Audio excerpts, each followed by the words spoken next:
Greetings and welcome. Greetings and welcome. Tonight, we're having a joint meeting with the Planning Board, who is here. With that, there are a couple Planning Board members absent that have been excused this evening, and also Councilor Berman has been excused this evening. So with that, as you can see from the agenda, we have A through F. There are no set goals for this. The goal is to adhere to the charter that the City Council and the Planning Board meet, twice a year, and in the future hopefully meet more often, but at least twice a year to start the discussions along with the long-term planning committee about how to deal with the multitude of issues coming at the city. So the idea here tonight are some of the issues that have come up that I think both the Planning Board and the City Council want to try and talk about and maybe tackle some of those and set up some goals for the next meeting, and set up goals that the Planning Board can look at and send recommendations to the City Council for action. And so I think that's where we'll start this evening. And we'll start up first with master plan development. Master plan development was a pretty hot issue for the council. At one point, it was sent back to the Planning Board for some reconsideration. And even though we did get an update from the city planner, Jason Garnham, a couple of weeks ago saying that master plan development, the Planning Board and the Planning Department are not seeing a whole lot of those applications come through. But regardless, we do need to nail down a master plan policy. And so we need to talk about whether our current ordinance works or whether it needs some help. So at this time, I'll open it up on master plan development. Any city council like to ask any questions, make any comments on master plan development? Councilor McPhail. Thank you. I think my biggest question with the master plan development at this point is, where do we feel that the main problem lies? Is it the zone that we have it in? I know that when we went through flatly or the application process, where does it need to start the fix? Is it the application, or is it looking at the areas and what we are looking to get out of the master plans? So I'd say right now, we obviously started a process back when Bob Hamblin was with us as far as rewriting the ordinance for it. And my understanding right now is where we've left off is with that finalization of the ordinance language itself. So even before we maybe talk about where it is being zoned for, we at first have a problem as far as not finishing the actual ordinance that would be the rule book for it. This came up at I know it came up at your meeting recently with Jason, and then it is something we were discussing at our last planning board meeting as well. And I think we certainly have more work to do, but there was a big part of that lift done before Bob had left, so it's a matter of getting to it again.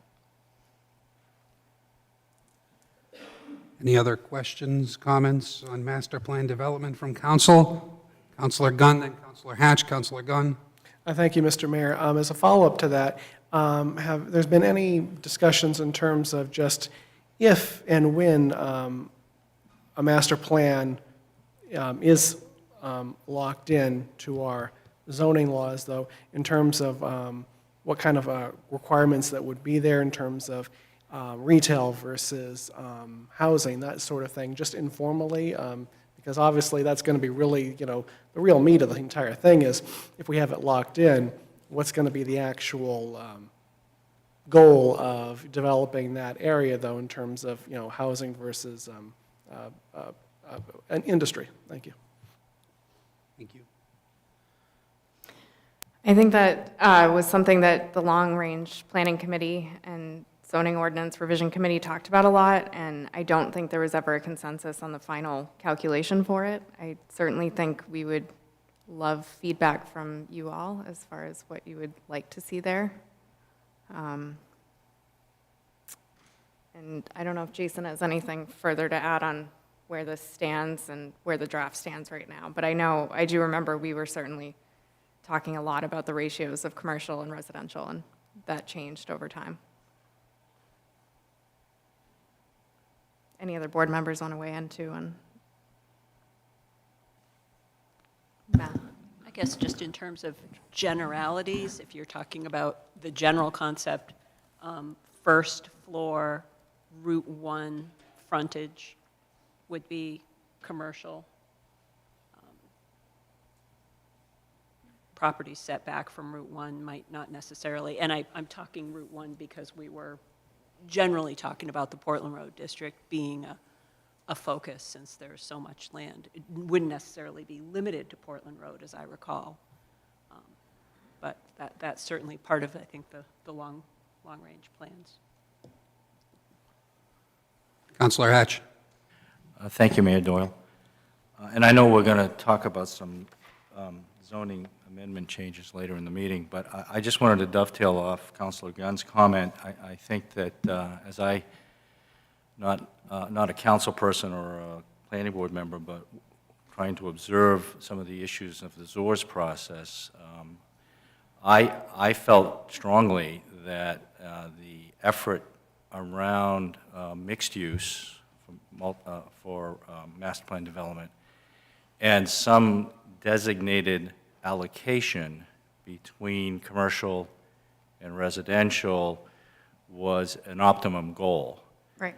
And so I would encourage that you continue to think along those lines. I think that it's probably one of the few remaining opportunities the city has to shift some of the tax burden away from the residential side onto commercial. And I think that was the genesis of the discussion.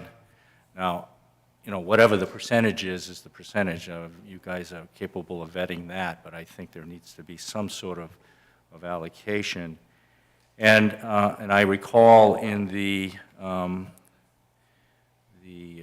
charts that we had for setbacks and acreage that we were trying to actually give density bonuses to anybody who would want to come in on a master plan development, adhere to the ratio of commercial and residential, but also bonus them out a little bit in terms of the number of residential units they could put in the project. So that, I think, could conceivably dovetail into our concerns about affordable housing.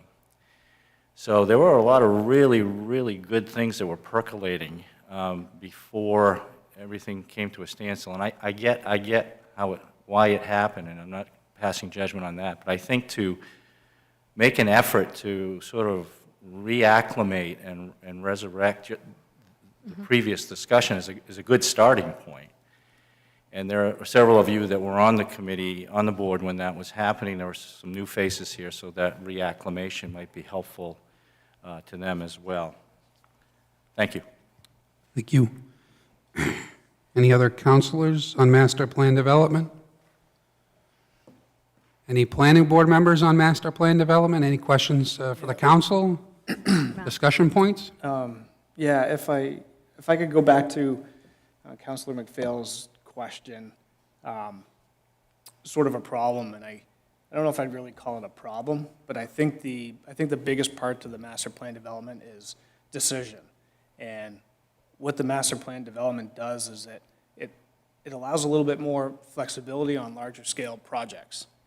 Sometimes developers can't see past that, they like to see set goals and benchmarks. So you can do this, you can't do that. So with the flexibility of the master plan development, sometimes developers aren't quite sure what to do, what the city wants, and in fairness, we're sort of working through that as well, but we're trying to look at the overall big picture, how we want to see a development, instead of, little pieces of businesses or items or uses pop up sporadically. And that's, the master plan development is, the goal of that is to help, build it as a whole. So maybe simply decision, how we make that decision, or how the decision is made. I think that's the big part, and it's almost until someone, or until a project comes before us that kind of gets the ball rolling in that, it's hard to say, but I think we left it as the thought was, this is a good place for the master plan development to start. So I think that's sort of where we're at now. I know, for example, I may have mentioned it before, but the Scarborough Downs projects or the Westbrook Rock Row, that's what master plan development does. It's this large scale, development and idea and how it comes together in phases. And, what do we want to see happening? Do we want Rock Row? We haven't really gotten that far. The opportunity hasn't really presented itself to speak that much or that in-depth on it. So I think that's sort of where we're at with it a little bit. Rob? In addition to that, once we have solidified this master plan policy, we need to be marketing Saco, because we can't just sit here and wait. There's a lot of little pieces of land that we don't own that could be put together to create something, but if we don't talk about it and we don't toot our own horn, it's not going to happen. It's not like developers are crawling all over us looking for chunks of land to put together because we're not talking about Saco, and I think we need to get out there and really push it to get them to take a look at us. Scarborough Downs was pretty easy because it was a big chunk, it was there, it was a target. We don't have big targets, but we have big chunks of land, but they're in pieces. And we need to push out there to the world that we've got this land and here's what we'd like to see on it. The city we can't, but the city can say, and when I say we, I guess I would say the city needs to get out there and talk about what we want to see in Saco and how it could look and how it could be and that sort of thing. And not just sit on our hands and wait with a policy hoping somebody shows up.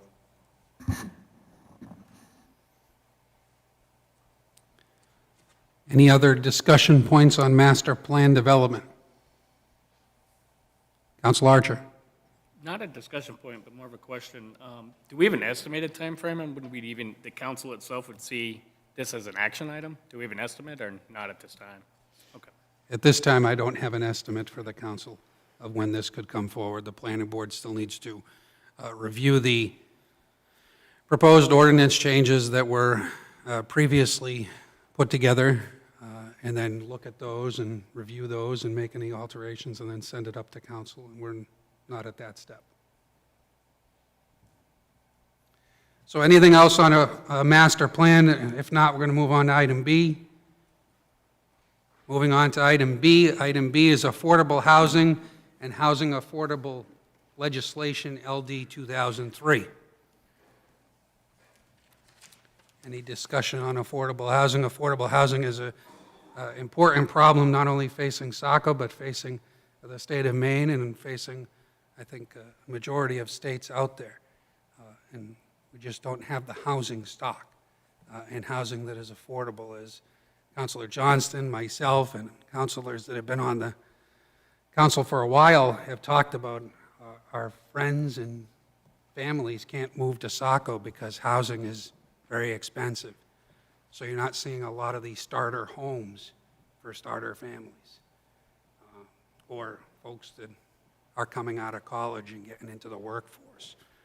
So it's imperative at some point that we look at affordable housing projects, but remember, when we talk about these things, we've got to build it into the comprehensive plan some way so that your affordable housing is also on a bus line or downtown for that walkability to be part of the comprehensive plan.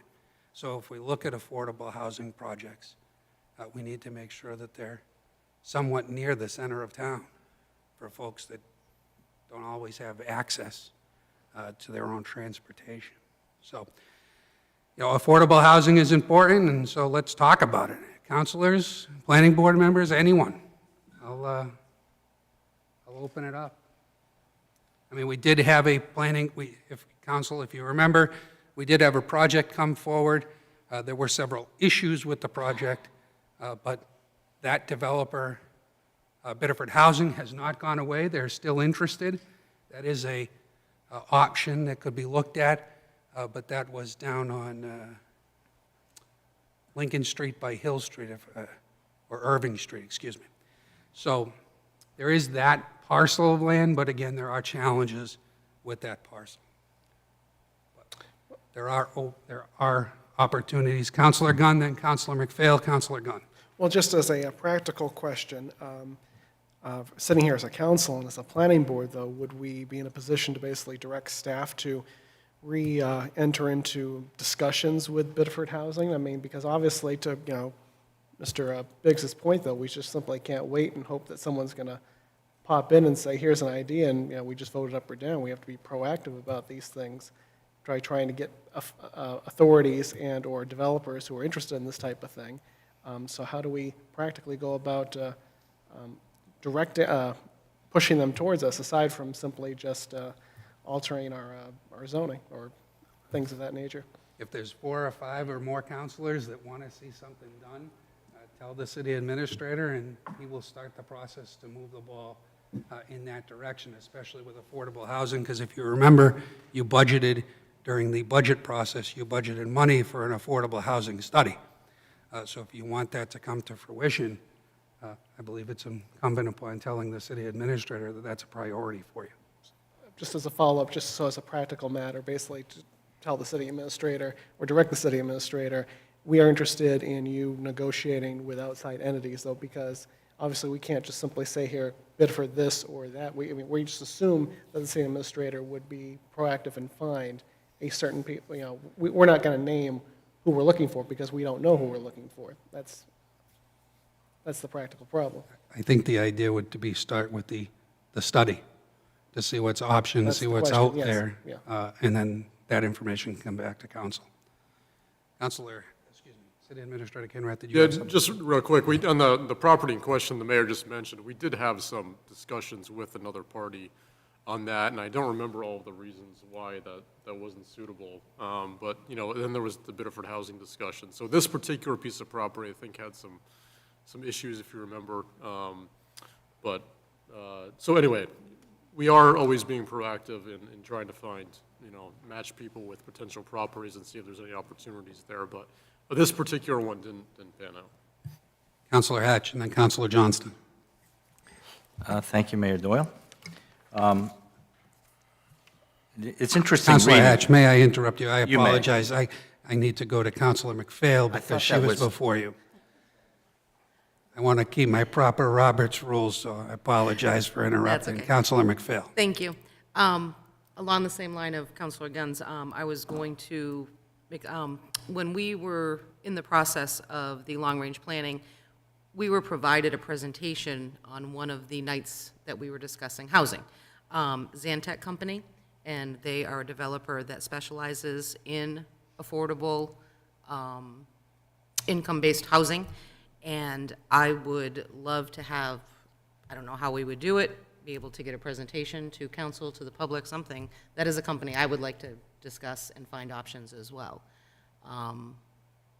It's a little larger scale than Biddeford, but, and again, probably property-wise, we would have to find a piece of property.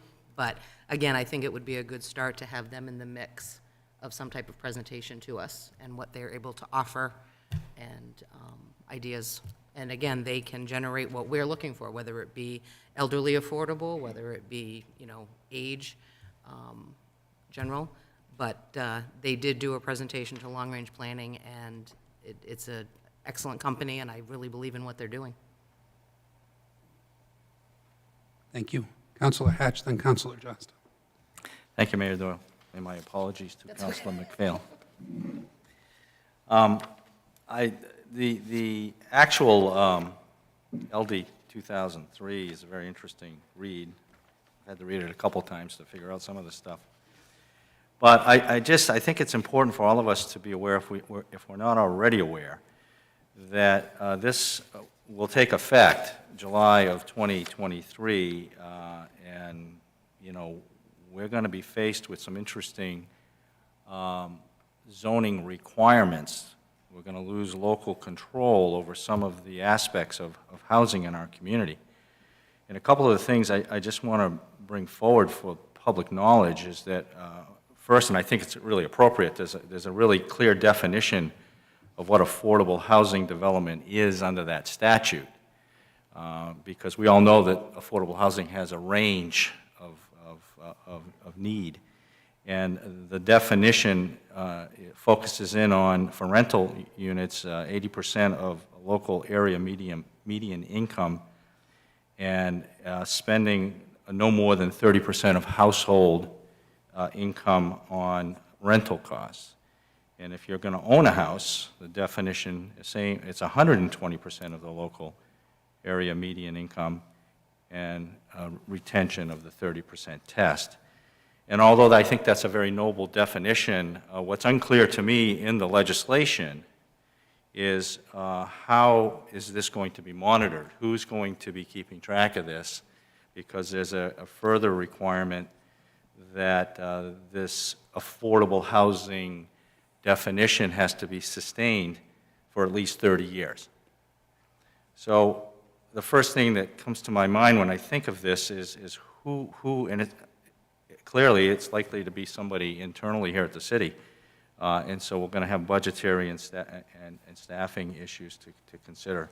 The other thing that sticks out like a sore thumb to me is the increase of dwelling unit density, 2.5 times the density that is otherwise allowed in the zone, 2.5 times. So although that certainly would spark some housing, I think that our own zoning ordinance is going to have some limitations in terms of restricting that growth. So I think that the legislation's here, it's coming, that's only 7 months away, you know, that's going to be here before you know it, and to me it really means that we've got to accelerate our attention to this as a council and as a planning board and as a municipality to figure out how all this is going to fit. And we, you know, we can take these different pieces and pull them together, but I think we need to have a much more comprehensive look on how this LD 2003 is going to affect our community, because it's going to be very impactful, I think. Thank you. Thank you. Councilor Johnston. Thank you.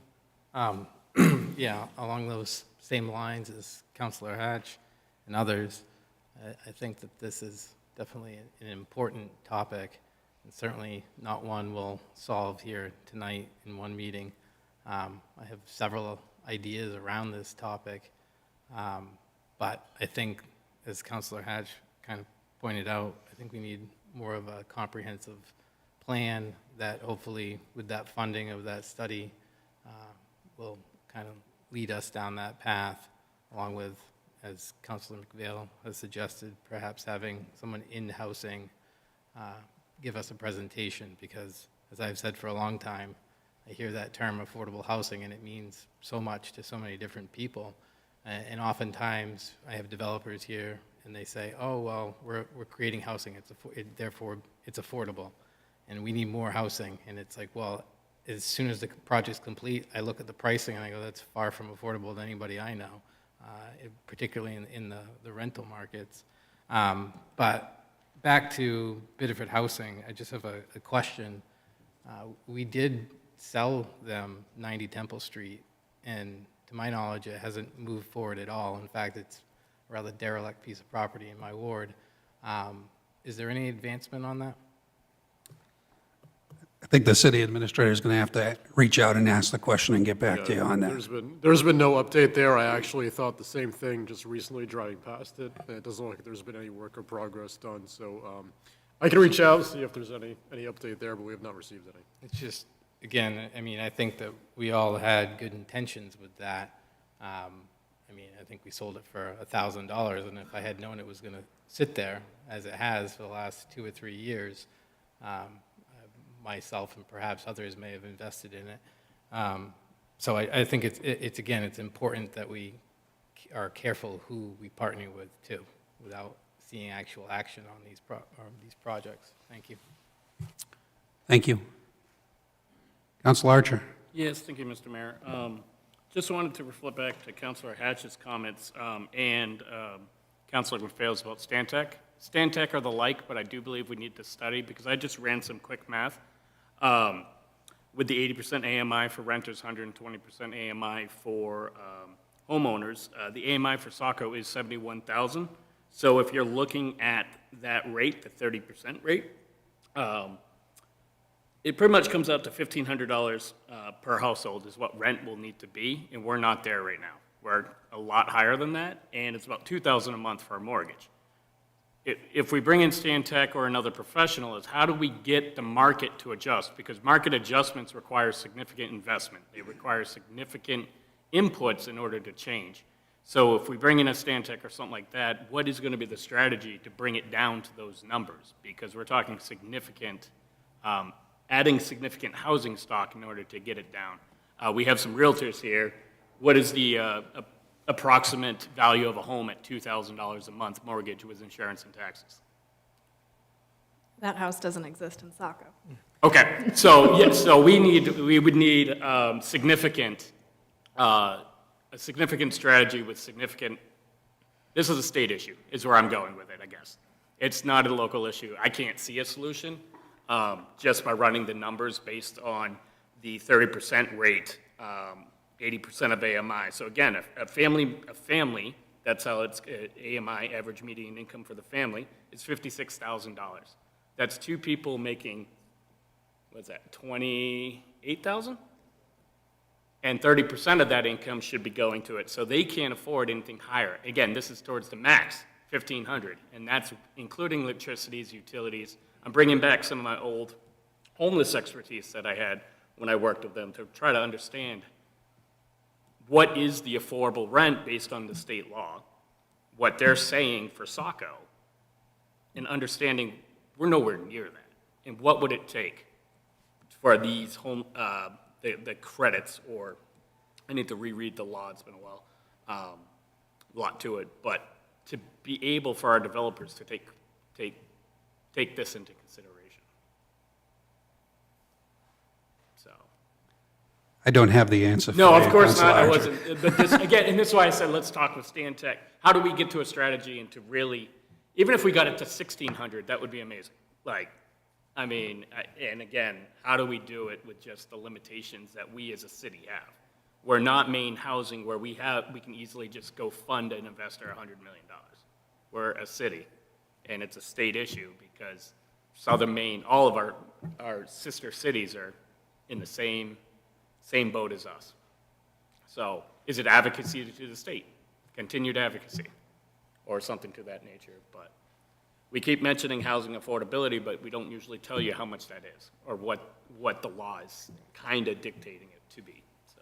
In my opinion, it's less unfunded mandates, but it's a different story. Planning board members, any discussion on affordable housing that you want to send back towards the council?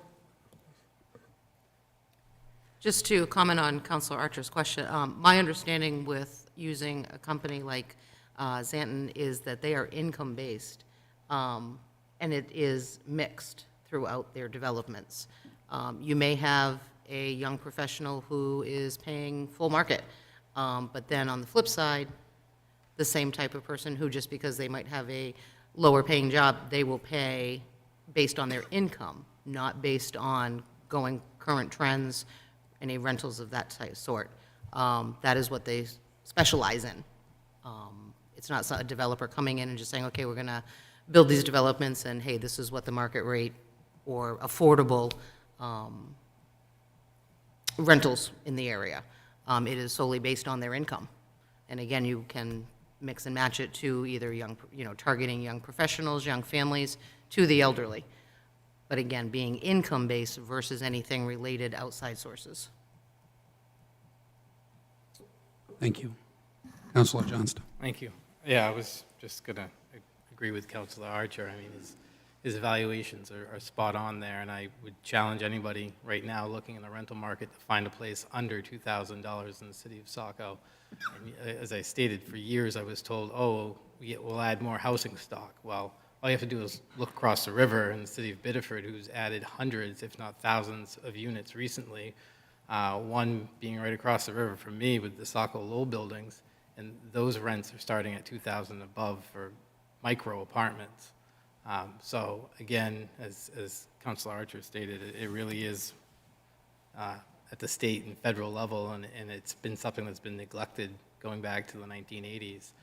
So we may not, have the solutions ourselves, but I do think there are ways with amendments to some of our own ordinances and policies to at least incentivize, as Councilor Archer or McVeigh was just stating, something that I'm a big proponent of, which is mixed use and mixed income developments. I think if you look throughout Saco, what you'll see is single-family residential developments that are on the high side for incomes. And in my personal opinion, is it's best outcomes for the community at large to have mixed developments where you have low income, middle income, and higher incomes all living amongst each other. So that's something I'd like to work towards. Thank you. Thank you.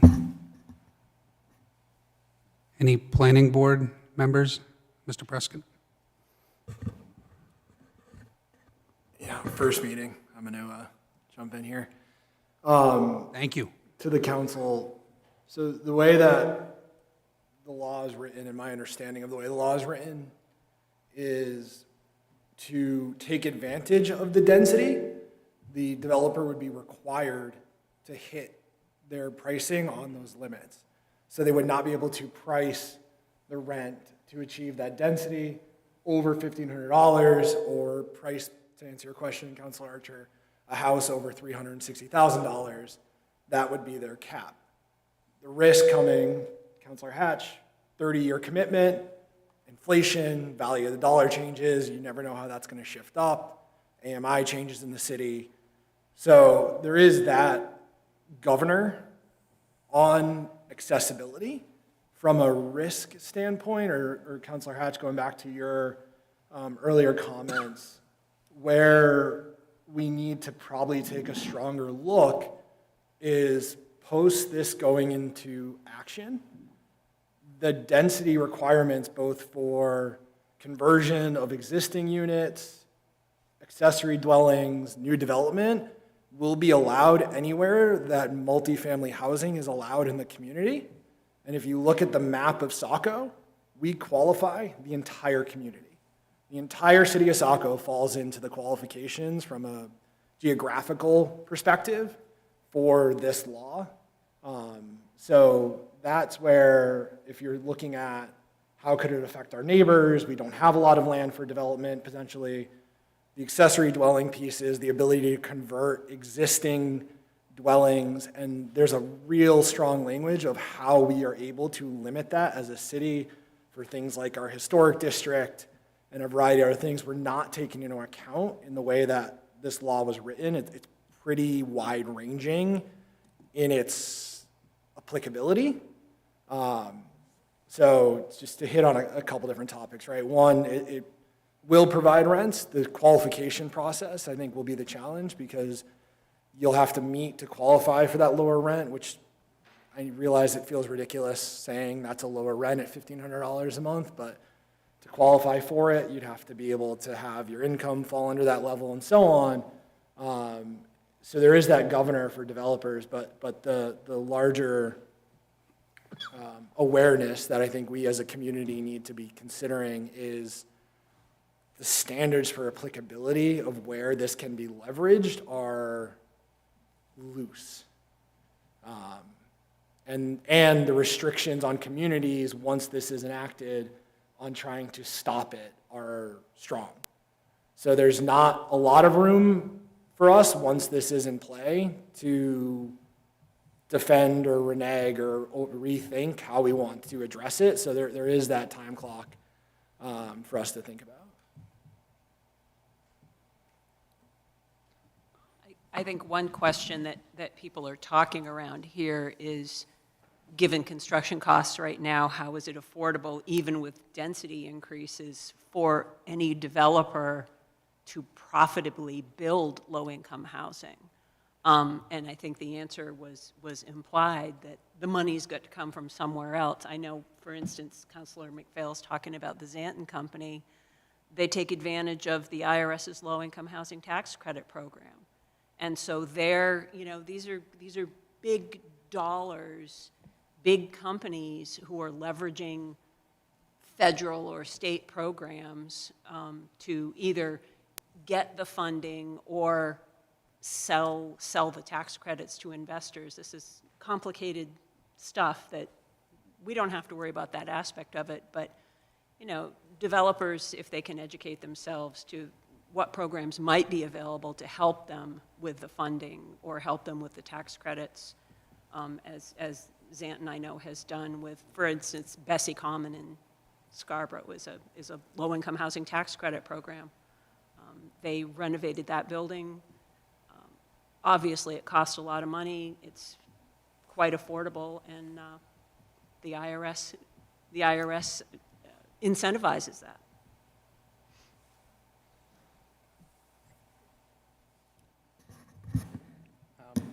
Yeah, both good points from Joyce and Mr. Prescott. Just to add to that, I'm fortunate enough, I've worked on a lot of housing projects here very recently. One, for example, in Cumberland. Their affordable housing is much different than Portland, per se. So we're breaking ground on a 45-unit apartment housing building in Cumberland on Route 1. It was going to be apartments, and then the developer said, I can't hit my line, and it's going to be condos for sale. More money. Construction costs are skyrocketing. In Portland, we're working on another one on the east end. The lot is big enough that it allows 26 units. Portland's requirements are once you have more than 10, you have to have 10% affordable housing. If you don't want to provide that, you can pay a $100,000 penalty into their fee. Most developers say, no problem. I'll spend that $100,000. I'll sell it as condos. I'll make more money. Or in this particular scenario, the owner has said, I'm going to build 9 units. Of the 26 he's allowed, he's going to build 9. So the point is a decision making benefits to developers that also help the city, and other towns are working on it and haven't quite figured it out, haven't quite got to where they want to be. So it's very difficult. All these are good questions and good points. I don't have the answer right now either. But those are examples of other towns struggling as well to kind of meet this goal that I think we all have. That's all. And then Counselor Hatch had a good point with regards to how do you police it, basically? Because somebody buys a house under a program like this, and they get a big raise. Do you throw them out? You require them to sell? And then they're not allowed to sell. There's a percentage in that, I believe it's 10% or something, that is the max that they can profit. So in a market that's growing at ridiculous leaps and bounds, you're limited there. And then how do you police who they sell it to, and are they qualified? And then city administrator builds a staff of 20 people to monitor this. I mean, it could get crazy. And as far as several people have mentioned here, just the cost of construction makes it to the point where a guy will pay $100,000 and profit better that way just because the market will do it. So I think there's got to be federal aid or state aid in order for this to work in this market here. I mean, in Dexter, Maine, it would probably be different. But here, just because of the money that flows from the south and everybody wants to live in Maine all of a sudden, prices are out of control. 1,600 square foot duplexes going for $469,000. I just happen to know. Just to piggyback off Matt's comment quickly, I think the 100,000 fee in Portland is per unit, correct? And their developers paying that. So obviously, I think if you look at that aspect of the market, I my opinion of how this is going to impact Saco in the biggest way is that single-family homes will now be able to come up with ADUs. And so I don't foresee us being inundated with, multifamily apartment building applications next summer. I think what's going to happen is we're going to see a lot of homeowners throughout the city realize that they can convert a space above their garage or something attached to their house and suddenly start to make a little income there, or know of a family member who has been looking for an apartment and suddenly wants to do that. So those type of ADU requests aren't coming to us. That's going to be a code enforcement issue. So I think we should all be aware that code enforcement is going to be very, very, very busy.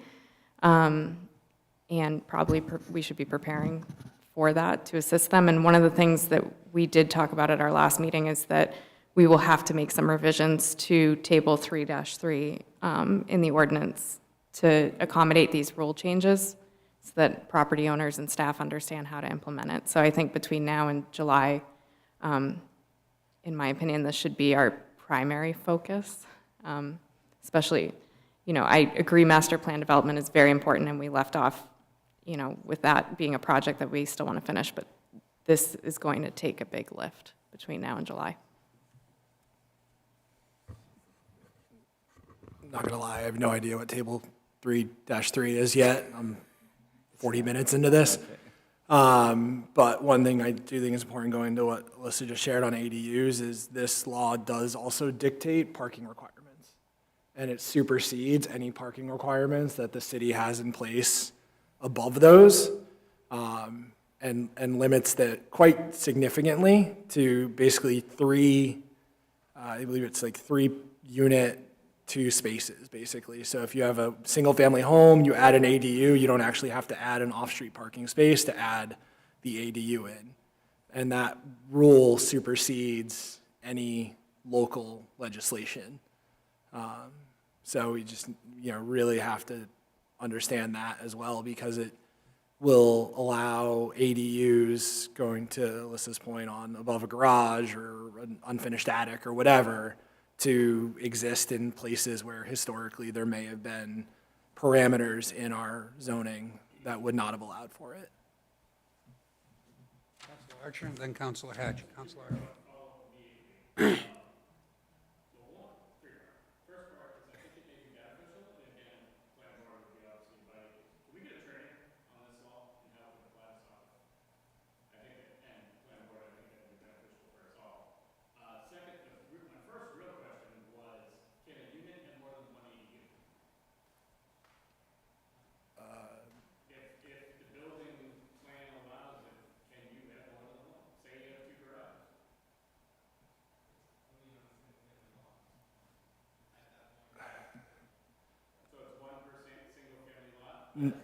No, it's technically one in an existing structure and one not attached. So if you have a garage and then a side garage, you could have 2 ADUs on that property.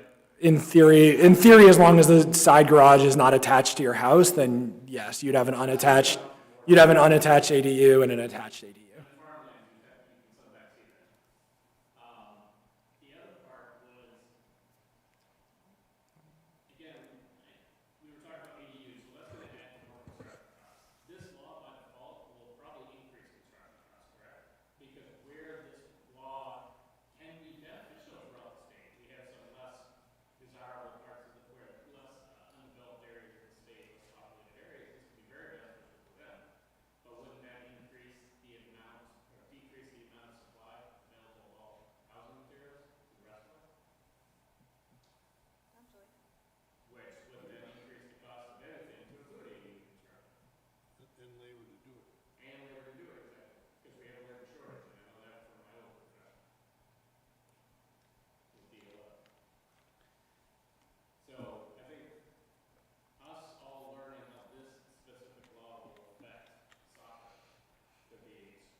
Thank you, Councilor Hatch.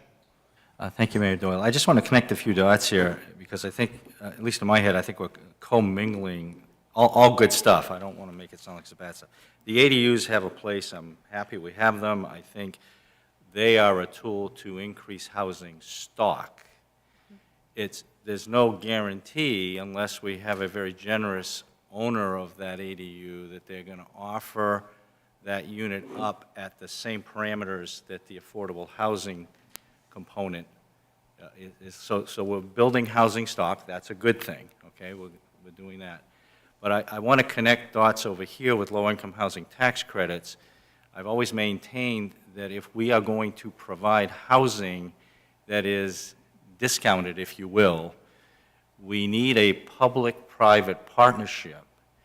And I was fortunate enough in my career to finance a number of low-income housing tax credit projects in the Portland area, and they're complicated. But in addition to Santon, there's several other, Avesta, another one comes to mind. There are nonprofit agencies whose mission is to provide housing, who link into this low-income housing tax credit vehicle, and then deliver a product that meets this standard. So I think we have to broaden the scope of the discussion to think about increasing housing stock that's likely to be at market rate, and then try to figure out ways in which we can connect. And Rob, to your point, if we're going to go down that path, we need to get out there and talk to those developers, that smaller pool of developers who understand LIHTC deals and have done them before and can see the value of it as part of their mission with whatever support we can give them from a municipal perspective. So it's clear with affordable housing, there's a lot of questions and still a lot of unanswered questions. And it's clear that we need some in-depth training on LD 2003, and City Administrator will look into that. Also, it's clear that we need to, that the council would like to move forward with an affordable housing study from the funding of the ARPA money that was allocated. So, in the Chairwoman Boutot. Just one more quick comment for council in case you didn't notice this, but in our November 1st Planning Board meeting packet, there's a link from that packet to Jason's memo in our workshop for LD 2003. And it includes 2 pages on like Saco's implications and then all of a really good informational packet. Thank you very much. In the essence of time, want to keep this moving. We have several other topics that are all not as important, but they're important. So with that, up next is item C, marijuana discussion. There was some discussion started with the ZORS process, when there was some discussion after that. And so now we're here again to discuss this item. Any discussion points from the council? Any discussion points from the planning board on marijuana? Like who's got the best, or? I mean, yeah, I'm not sure. What are we looking at here? I mean, we've got rules, we've got zoning. This is an item that always comes up as unfinished business, so the idea here is to have some discussion and decide where we would like to go with it. You are correct, we do have ordinances limiting it to certain areas. And if that's okay with this council and that's okay with the planning board, then we'll move on and let's not talk about this as unfinished business anymore. However, if there's discussion that folks want to have, now is the time to start those discussions. Councilor Gunn? Just more of an informal question, because it's been so finished and unfinished that, I'll be frank, as a counselor, I've kind of lost my place on it. The way our ordinance, or lack thereof, rules are written right now, where it was out in the industrial park and things like that, now that it looks, unless there's something odd happens, that the Clare parcels will be the site of the new school. Is there anything that we're going to have to do in terms of tweaking the marijuana ordinances that we have pre-existing? Or is that simpatico with school going in at this point, though? Because obviously you want to get ahead of that. You don't want to, be in a situation where we're trying to like fix things while they're starting to, dig in the ground. It's my understanding that there's no issue with where current places are and the Clare parcels. Good, just so everyone's clear on that. Good. And myself, thank you. So I think we can talk about, with marijuana, obviously, there's two types here. We've dealt with medical, we've dealt with dispensaries, we've allocated where they can go. One thing that hasn't been talked about, and I think that's really the only outstanding issue with marijuana is there a push to opt in for recreational? And then, again, start putting forward parameters on that. And if there's not a strong push to opt in, I don't think we really need to talk about this item any further. Councilors. Councilor McPhail, you did have your hand up. I apologize. Did you have anything? Actually, just along the same line as you were just stating, if that opting in or going with recreational / adult use, my biggest concern is I would not even look at it unless we looked at other zoning. Primarily, I was discussing Portland Road, but again, now that changes with a little bit knowing that we're having the school. And if that we're going to go forward looking at other zoning out on Portland Road, it now, of course, we have to take into consideration Clare parcel area. Chairwoman Bouton. Just to the school point, there are rules in place, so if a new business application came before us, then we're looking at existing schools. But separately, I just wanted to, mention to council while we're all together that obviously there's a new business established recently on Industrial Park Road. I'm sure you all saw the major transformation of the building. So that is a result of something that we went through the application process on, and it fit within the ordinance as it stands now. So I guess my point in bringing it up is just, that's what it looks like right now within Saco, to have an appropriately zoned business that was completely vetted by us. So you as counselors, if there's any concerns with how that is or looks or feels with Saco, that's kind of what we're working with now. Mr. Biggs. Two things. One, on the recreational side, I don't understand the benefit for a city in Maine to have it. In Colorado, you get huge tax benefits. Here, we don't get that. So unless there's a major push amongst our population that says, we got to have it in Saco because I can't drive to South Portland to get my weed, then why would we even consider opting in? And then on the other question I have is, we apparently have a cannabis store opening soon on Main Street, and I was wondering what the current status was with that. There's a sign up that says coming soon. There's no update than what we already know, and that business owner has filed a lawsuit against the city, and that's where we stand. So that's just a threatening sign. Just for the public's knowledge, they are not moving in there. It's what now? They cannot move in there. Right. Whether they want to put up a paper sign inside the window or not is their business. Okay. If they're not. So with that, it does, Councilor Johnston. Thank you. Yeah, I would agree with Mr. Biggs. As I've stated previously, I see no benefit to the city of Saco to opt in, as it's referred to. It would be my perception that marijuana recreationally is alive and well in Saco, and all you really need to do is go on Weed Maps or Leafly and see that there's plenty of established recreational businesses that are operating from, in my opinion, illegally, but I don't see the benefit to having bricks and mortar stores in the city of Saco. And again, to Mr. Biggs' point, I'm certainly not having people pound down my door. To the contrary, I have people repeatedly emailing me or calling me about a sign on Main Street, and following the Veterans Day Parade, I had about 4 or 5 people asking me about that particular sign. So without getting into too much, I'm just asking the administrator if there's anything the city can do about that sign, given that they're advertising a use that would appear, from my perspective, that's not legal today. City Administrator Kahnarth. Yeah, I'll forward you some confidential communication from the city solicitor on that topic. So it appears that there is no burning desire to push forward with this issue, so we will no longer consider it unfinished.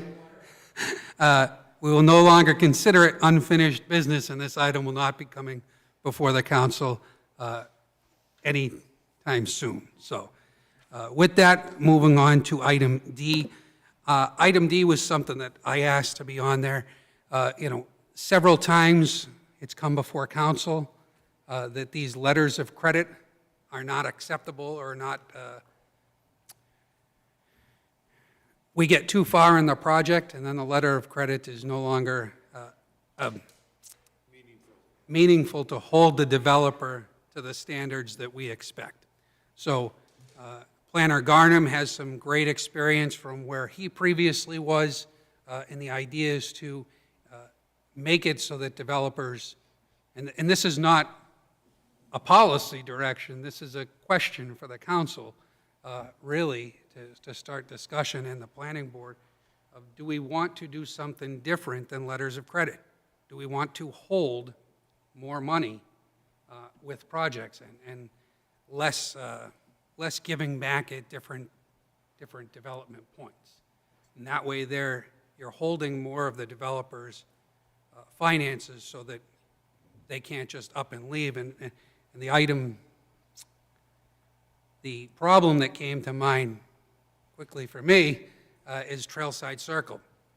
We accepted Trailside Circle, which was a street off of Ross Road, and yet at that time, the project had been going on since 2008, but there was $12,000 left, and the developer at that time was going to walk away, and the city would have had to take ownership of the field that we were supposed to take ownership, and then seed it, hydro-seed it, and then some other different things.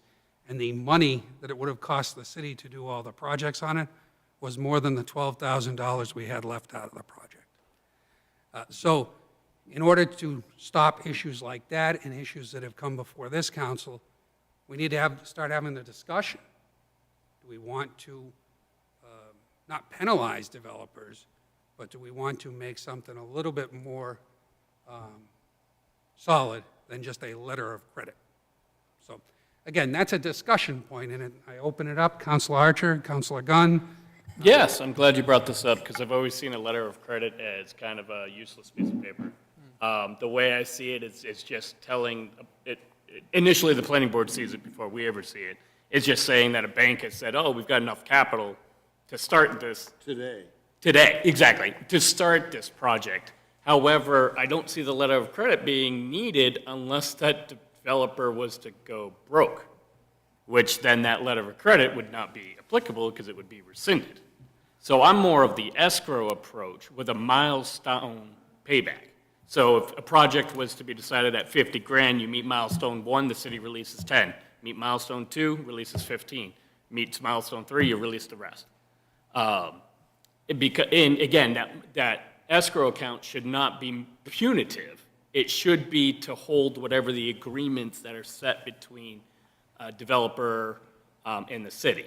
So again, with the Ross Road, I mean, it took another project and leveraged, correct, to get it done. Fortunately, we had the developer building another one, so there was some leverage. However, if it's a one-and-done developer, it would have been all on us. So the letter of credit means nothing, because again, I see that as the worst-case scenario that you would need to use it, but at that point, then all of a sudden, you don't have it, where cash in our bank account stays there, whether or not the project gets finished or not. So I would definitely like to see possibly phasing out letter of credit and phasing in escrow of some sort. Councilor Gunn. Thank you, Mr. Mayor. I pretty much want to associate myself with Counselor Archer's approach, though, is a practical approach. I mean, it's the only way you're going to compel any developer to follow through in this environment and the cost of doing business and their own reputation, et cetera, is by holding the money. Obviously, we don't want to hold too much, but at the same time, developers are going to develop.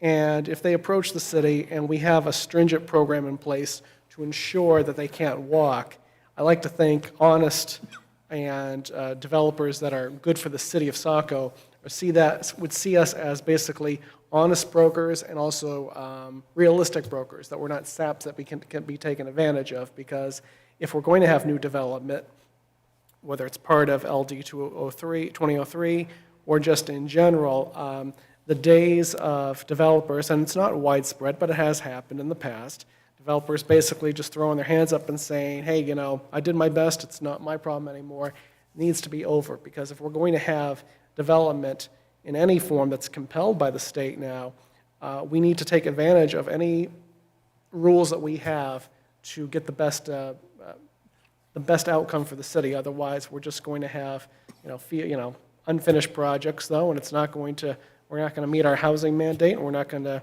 it certainly would affect the city's property values if all of a sudden we have undeveloped or half-developed property throughout the city, though. So I don't want to go too hard on them, but at the same time, hold as much as we can, probably. And if they're not serious, then somebody else behind them there's probably a better client for the city, will come step forward. That's my opinion on it, at least.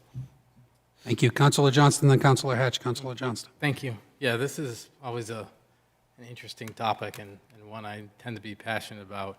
But there is a distinctive difference between the letter of credit and, say, a performance bond. And I think both areas need to be strengthened. As other councilors have indicated, we have recent examples and we have some past examples that date further back where really the city was left high and dry. I mean, I can think, goodness, I don't remember the name of the development, but the one that Mr. Andy Howard developed out on the Buxton Road years ago, that left the city with ending up paying over $100,000 to finish the paving of the road for various reasons. But I do think that we need to look at ways to strengthen both the letter of credit and the performance bond or guarantee, whatever we're calling it these days. Thank you. Councilor Hatch. Thank you, Mayor Doyle.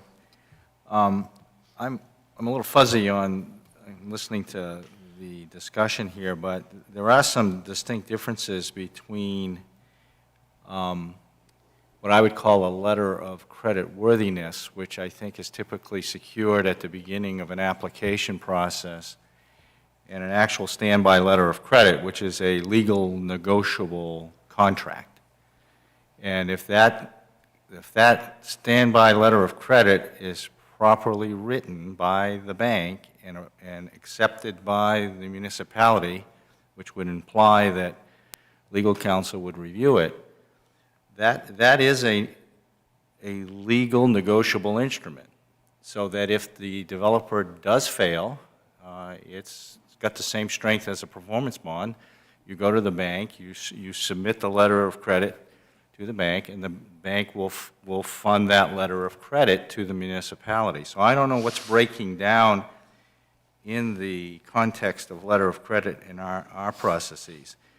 And you do have, I think from a performance standpoint, and Rob's been there, and I see Mike Ian here, he's been there 100 times, I'm sure. When you're looking to make sure that performance is fully funded, a standby letter of credit can do it, a performance bond can do it, which is an insurance instrument, and an escrow. Escrow will do it, but if I were in the developer's shoes, an escrow ties up cash, and sizable amounts of cash. And if I had my druthers, I would rather go out and get a standby letter of credit from my bank, which the bank has fully vetted and are willing to write the check when requested. And so I'm not sure that I completely understand where the breakdown is, but in my simple mind, from years of banking, a standby letter of credit under the UCC code is a negotiable instrument. It's a contract, and as long as it's written appropriately. So I would be a little bit cautious about throwing letters of credit out the window in exchange for an escrow, although escrows would be, fine from my perspective. But let's make sure that we kind of vet that out first.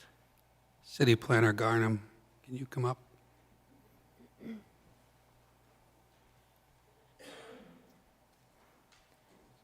Sorry to put you on the spot here. I'm surprised it took you so long. Yeah, thank you. Can you kind of explain some of the issues that the city is facing with regard to its current rules and processes regarding letters of credit and the funding of projects? I'll do my best. So to start, there is, as a couple of you have noted, there is a distinct difference between a letter of financial capacity and letter of credit. Now, the financial capacity letter is something that a developer is required to provide to the planning board at the early stages of review of their application to do a project. Those are, generally brief, and they're not a legally binding document. It's really just evidence that the applicant provides that shows the planning board that there is some credible financial institution out there who believes that the applicant is capable of building the project. Letter of credit is one of two types of financial guarantees that the city accepts, and the process for collecting and tracking the financial guarantees for development projects all happens after approval. So just real brief, the process on that starts with a formal decision letter that I or the assistant planner write to the developer, to the applicant. That includes the planning board's final findings, conditions of approval, and lays out the next steps for their project. The very first next step for the project is for the developer to prepare an engineer's cost estimate for all of everything that they're going to build, basically from the top of the grass down. And that, once they prepare that engineer's cost estimate and send it back to our office, we have it reviewed by the city engineer. Once the city engineer approves it, we send it back to the applicant and say, okay, this is the basis for your financial guarantee. For subdivisions, we require the financial guarantee to be 150% of the amount in the engineer's cost estimate, and for site plan review applications, which are mostly commercial projects, we require it to be 100% of the amount. And at that point, the developer has two options under Saco's current ordinance. One, they can provide a cash escrow payment for the amounts, which are typically in the hundreds of thousands of dollars. That option is not utilized the majority of the time, but we do have a surprising number of financial guarantee escrow accounts in our system today. And then the other is letters of credit, which you're talking about now. And for the most part, I think most letters of credit do what they're supposed to do. When they are submitted to our office, I and the city attorney review them, and we make sure, mainly, the main thing I'm looking for are expiration clauses, because we know that projects don't always finish on time, and we don't want the bank to cancel a letter of credit without us knowing. So basically, the language that I'm looking for is a clear statement to the effect of this letter of credit is only revocable by permission of the city. So I don't know if that was always happening before I was here. I do believe it was, because again, the city attorney was looking at these. The one example of a problem that I've experienced in my now 15 months here was when a bank released the letter of credit without notifying the city. We reported that to the city attorney, and in that case, fortunately, we were able to work with the developer. You're all familiar with it. It was not that long ago. to address the one outstanding condition of approval, but of course, we were doing that without the leverage that we ordinarily would have had in our pocket. So that was really a bank error, and I think had it been higher stakes, of course, the city could have exercised some, some legal remedies to correct it, but in that case, I think it was determined not to be necessary. So whether or not there are any issues with the way we currently administer the financial guarantee requirements today may be up to the beholder. But certainly, I worked in a very different development and financial environment in Washington State. The upfront costs there to developers were much, much higher. The biggest difference being that they couldn't even submit a final subdivision application until all of their infrastructure and site improvements were complete. Now, Maine state law prevents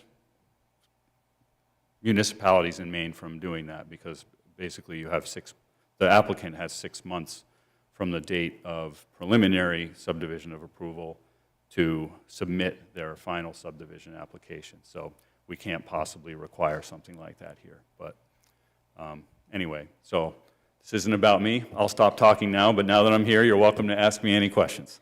Any questions for Jason? Councilor Gunn, then Councilor Hatch.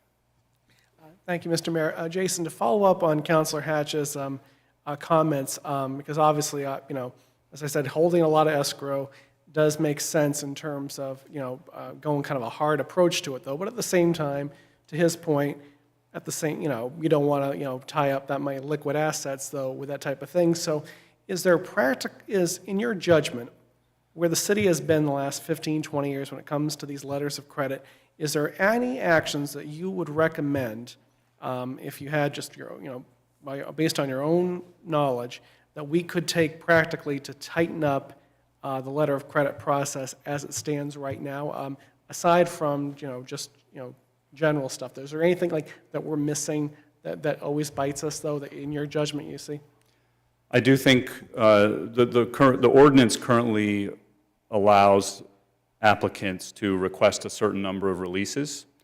And certainly if there's a perceived or real problem with developers not fulfilling their obligations, I think some really low-hanging fruit it would be to reduce the number of releases allowed, or even set a limit that your preliminary releases can't go beyond 50% of the original letter of credit, or some number. I just pulled that out of the air, but so that's a really easy place. You don't have to create anything new. You just have to change a few words in the zoning ordinance, and it would tighten that up a little bit.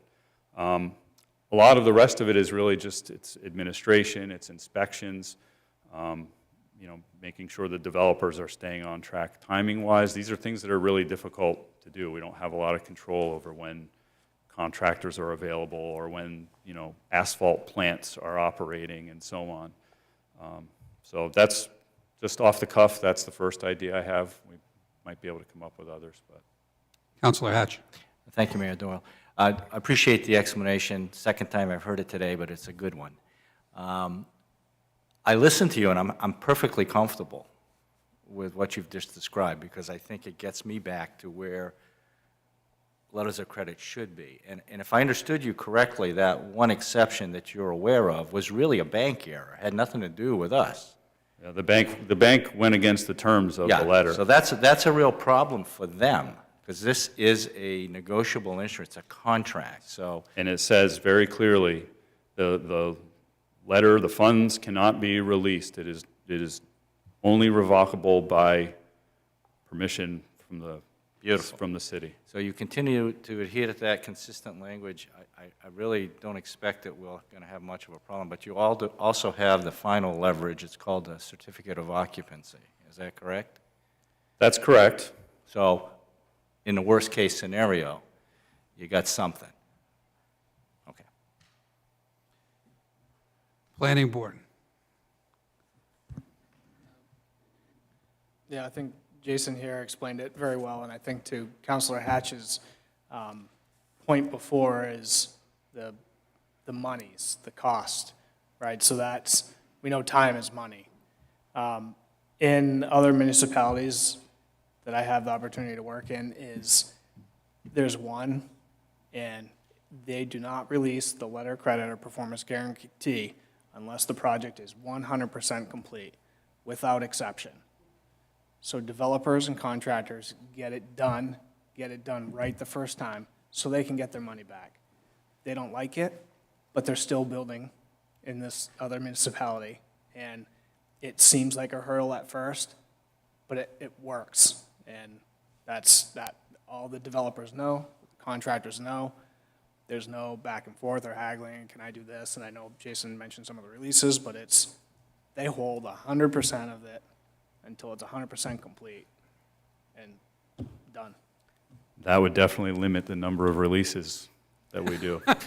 And then Which I for can the- assure you, they're an administrative burden. When we get a request for a financial guarantee release, we send it to the city engineer, who then goes to the site with the public works inspector, and they go through all the punch list items and revisit the entire original engineer's cost estimate. It's a lot of work for staff. It is, I think it helps staff, it helps the board, because if there's a few releases and there's a little bit of escrow or money's available, then the board doesn't look for making, an amendment to an approval that's 20 years old or so, and now you have a few dollars left to make offsite improvements it's just not realistic, so that's a potential solution. And when you said they don't like it, but they get over it, you're also eliminating the ones that wouldn't ever get over it. And the ones that aren't going to perform just don't show up because they know they'll lose. Anything further from the planning board members? Council, anything further on this item? Again, I wanted to get this on the council's radar to start talking about it because it is a big issue. I've seen it not only when I was a councilor, but you've seen it up here before you. So it's really something we should look at, whether that's limiting the amount of releases and/or just holding 100%, So that's something that the council will have to wrestle with. Council Archer. Can we look more into the one release? To get it done and get it complete and done approach? It's just a zoning amendment, basically. I mean, Good. if you all want Could we get to one? get that going, that's easy. Because I feel it's the most simplest. I like Mr. Biggs's idea that it gets rid of some of the rookie developers. I don't know who they are, but some of the younger, inexperienced. It could be older, inexperienced is what I meant. Young, I meant by experience-wise. Are there any objections to bringing forth an amendment to the zoning ordinance to pass to the planning board to review? Because remember, that's how we do this. We send it to the planning board will review, send you back recommendations, and then you have the ultimate final say. Are we okay with bringing something forward in the next couple meetings? Any objections? No objections, you'll see it in either new business or an agenda item fairly soon, excuse me. That brings us to item E, and that is Portland Road. Obviously, Portland Road is an important artery for the community of Saco, and therefore it should get some discussion here. And Councilor McPhail, I believe this was a point that you wanted to bring up on Portland Road. So I'll let you lead off here. I guess the first question, though, is the discussion more for this portion of our meeting or to the, where it's being brought up as new business? This is for discussion with the zoning, with the planning board, excuse me. So therefore, it's just generally, I think, what do we want up on Portland Road, right? I mean, do we want, I don't think any of us wants Route 1 in Salisbury, Mass., or Route 128, rather. But I think many of us want mixed-use development up there. Many of us want to see more businesses similar to Ready Seafood, maybe not using that amount of water, but, but we definitely want to see big business up there and mixed-use housing and businesses.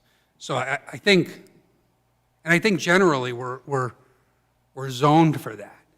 One of the things I think we want to start looking at is how do we curb, because again, we don't have control over private property. And if somebody wants to sell to somebody, as the drive-in owner's property sold to a truck dealership, we don't have any, we don't have any control over that.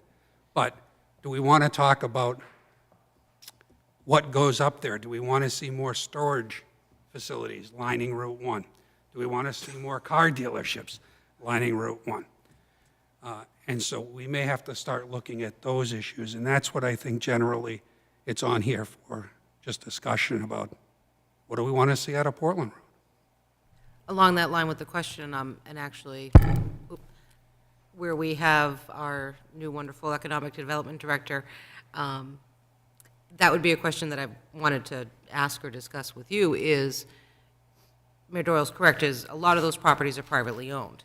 Is there a way that the city can do an outreach program to keep in communication with them so that we don't all of a sudden just one day find out somebody has sold and there's some development that we, don't necessarily would like to see there, but something that we can help them or assist if we know of developers that might be interested in keeping contact with these private owners, that if something were to come up, they would feel comfortable communicating with us.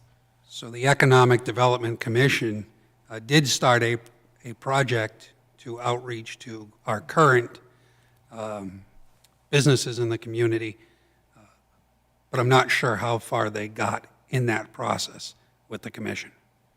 And I'm sure it will take the new Economic Development Director some time to look through the notes of the previous and come up with some answers to that question. Councilor Hatch. Thank you, Mayor Doyle. This connects to a point that Rob made earlier. I think that an active brokering, if you will, of just connecting people, businesses, and private landowners, and perhaps an education as to what the zoning allows in that area can really benefit us greatly.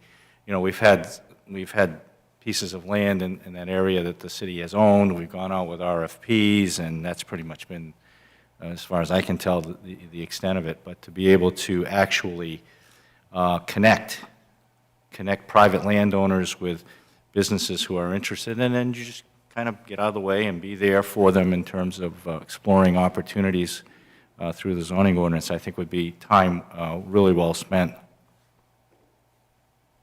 Thank you.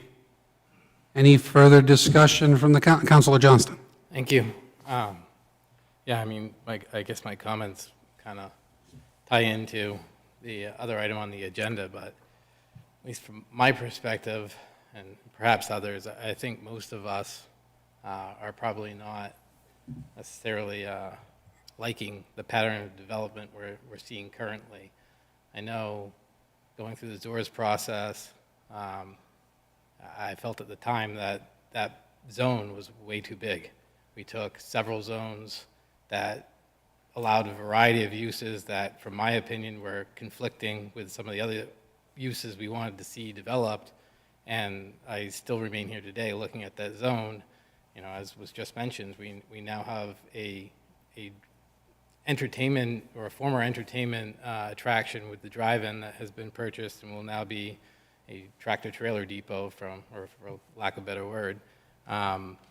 Yet we also talk about putting housing out there, and those two conflict with each other from my perspective. Maybe others feel differently, but so I still think we need to go back to that node concept, and that was really something when we last spoke in last summer, I guess it was. I had hoped we would come back to.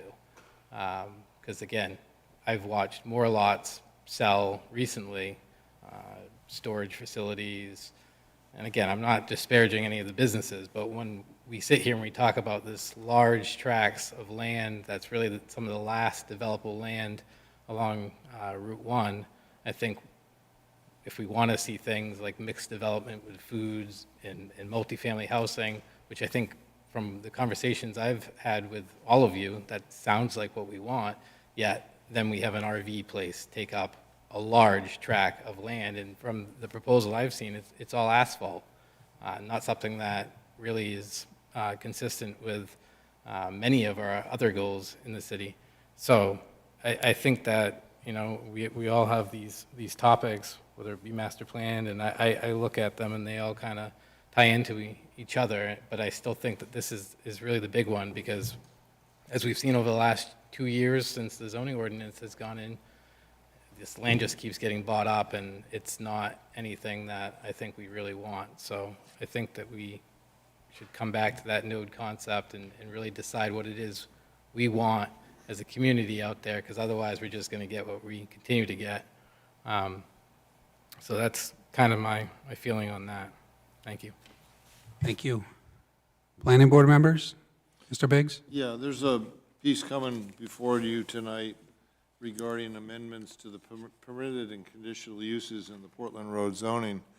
And we tried to tighten it up certainly from what it was, but I would love to have you shut it down and have a workshop where we can physically discuss it with each other, instead of us guessing what you want and then you saying yes or no, or accepting it maybe just because it's what we got.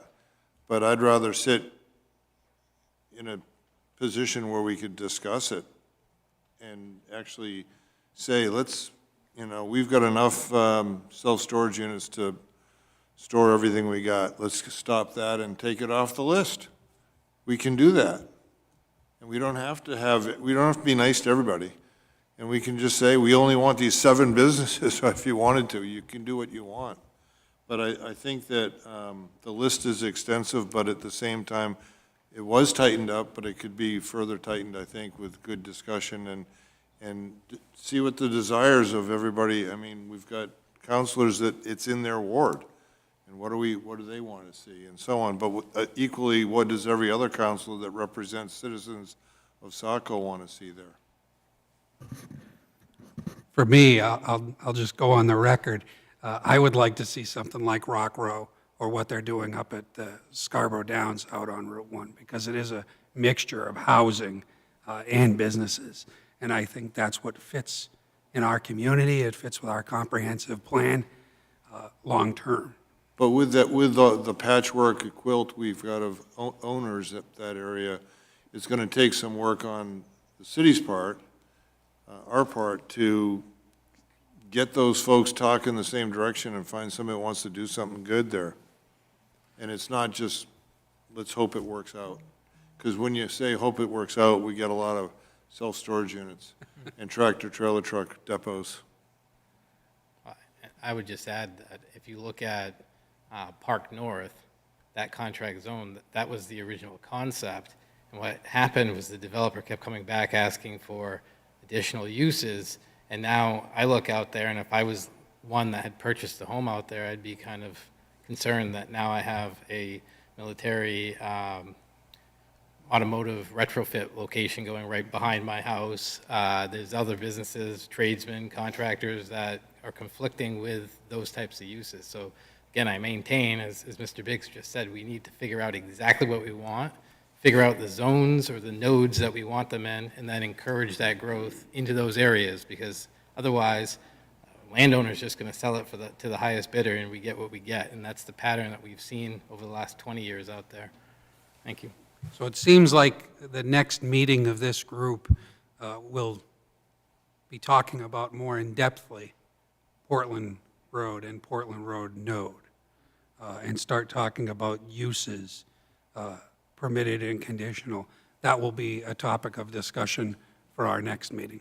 Just one last quick point to what you said, Nathan. I think that these landowners, the small landowners, could actually profit better if you put it all together and a big development comes in versus selling it to Bob's Golf Store and things like that along the way, because it's just small little pieces and parts.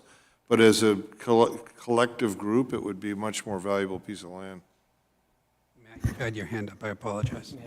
Yeah. Just one thought, deciding on what we want. If we want first floor businesses with upper level living, we can say that. If we want minimum of 2-story buildings and a maximum of 4 or 5, we can say that. We can incentivize to developers and make them want to come here and be specific. Developers do like that specificity of knowing what they can do or what they need to do. And to Rob's point, we can say no. Like, if we don't want something, let's just say no. Let's take it out. So I think those are just from my Yeah, 2 cents. Again, to that point, back to Park North, that was the original concept out there. It was supposed to be first floor retail, upper floors, housing. And for whatever reason, councils and planning boards through the years have allowed them to pare it out and put housing out back. And that's now the pattern of development we have. So I agree. It comes down to deciding what we want, saying yay or nay to certain things, and then sticking to our guns about it, because the history that I've been, as long as I've been on council, it's, we'll just appease the developer. And, Yeah, that was it is 12 versions of saying yes. yes, I mean, how many amendments out said there? no. Yeah. So I think that, we all need to get on the same page in that regards. Thank you. Councilor McPhail.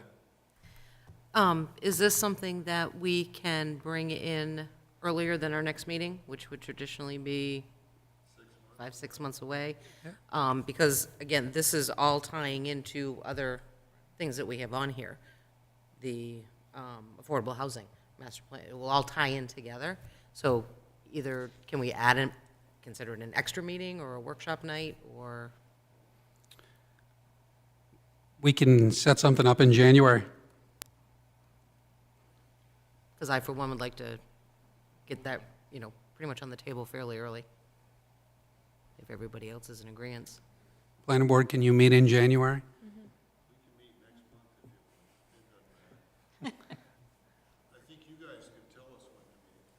City Planner Garnham? I did see your hand up. I apologize if it was up for very long. Or if it could be their meeting as one of their workshop nights, either way. Well, I wanted to say a few things, and you'll hear a little more about this in one of your subsequent agenda items tonight. But first one is, anyone who comes and talks to me has heard that I think Portland Road, as both a transportation corridor and as a zoning district, should be the big focus for strategic planning and zoning for your planning department. And so in the interest of making it so, I'm currently submitting an application for funding from GPCOG and a PACTS program to do, that would obviously have to have a transportation bend to it, but to apply for funding to do some planning studies. And we also have some money in the planning department budget that I'm intending to combine in order to engage a consultant in a comprehensive strategic planning effort for Portland Road zoning district. And this would presumably involve our friends in economic development.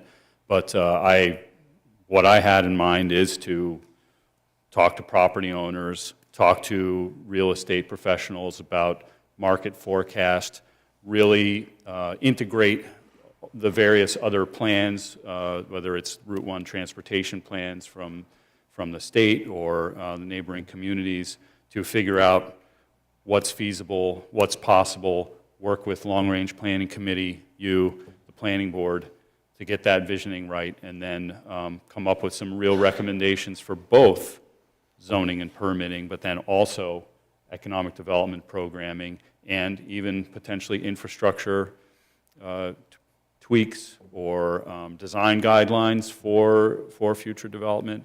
So I just wanted to throw that out there. You're not alone in thinking about this. I think this is very important. I'm actually glad to hear that you agree. So it's on my radar. Thank you. Okay, so we will get a meeting set up in January for this topic on Portland Road. That brings us to item F, application redundancy and permit process improvements. I think it should be more redundant. I think we should add another step or two. Any questions on this item from council? I guess what's in context too. I mean, if we're trying to streamline it, I'm always, when it makes sense to streamline, I think that's always the best practice. To make the confusing unconfusing is always the best. Planner Garnham? Getting your steps in today. So item F, application redundancy and permit process improvements. Do we have issues with application redundancy? So I put that item on the agenda, so forgive me for not providing any materials. I perceive that there is some low-hanging fruit in our the procedures and standards that are in the ordinances. You'll see some of them, again, presented to you tonight under one of your new business items. But that low-hanging fruit is basically multifamily development applications where, that are of a scope that requires a site plan review application, a subdivision application, and a conditional use application. I started working on a table looking specifically at the conditional use standards, and then finding the sometimes multiple places where in those other ordinance sections those standards are required to be addressed. And I'm thinking, why are you paying your planning staff to write the same thing 4 or 5 times in a staff report? Eliminating some of this redundancy won't save tons and tons of time, but nevertheless, you know, there are many other opportunities to sort of streamline things and buy a little time for staff to do other things. But I just wanted to put that on your radar and maybe get a feel for what your appetite is for buying staff time without hiring people. Thank you. Thank you. So any questions on this item? So you may see some amendments coming forward in the future regarding changes that, to the process for redundancy. Any questions? Any questions from the planning board on application redundancy or permit process improvements? Any suggestions? Other than to just add, it adds clarity to the process and board review. You know, sometimes we're always reaffirming that this is site plan, and now this section is conditional use, and if there were one opportunity to have clarity in the whole thing, I think that helps now and it helps in the future down the road. These poor people have to read the reports that we give them, and some of them are quite long and pretty dry. Okay, any questions on this item? Okay, then we are out of items to talk about for this evening. Again, we will plan a joint meeting with the planning board in January. Planning board members, thank you very much for attending tonight, and thank you for your comments, suggestions, and helpful thoughts. Have a great evening.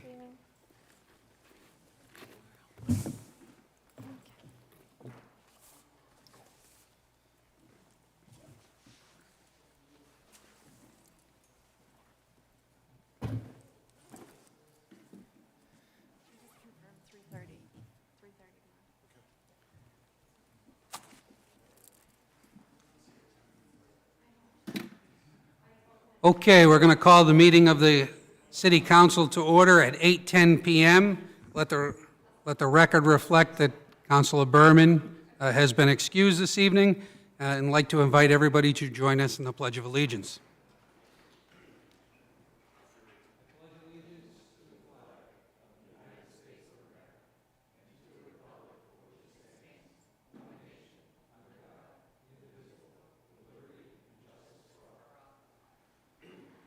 Thank you very much. Under general this evening, I just want to put out that there wasn't an amended agenda that went online. The item 10C under new business, that has been moved so that Councilor Berman can be a part of that. That is moved to 11:21.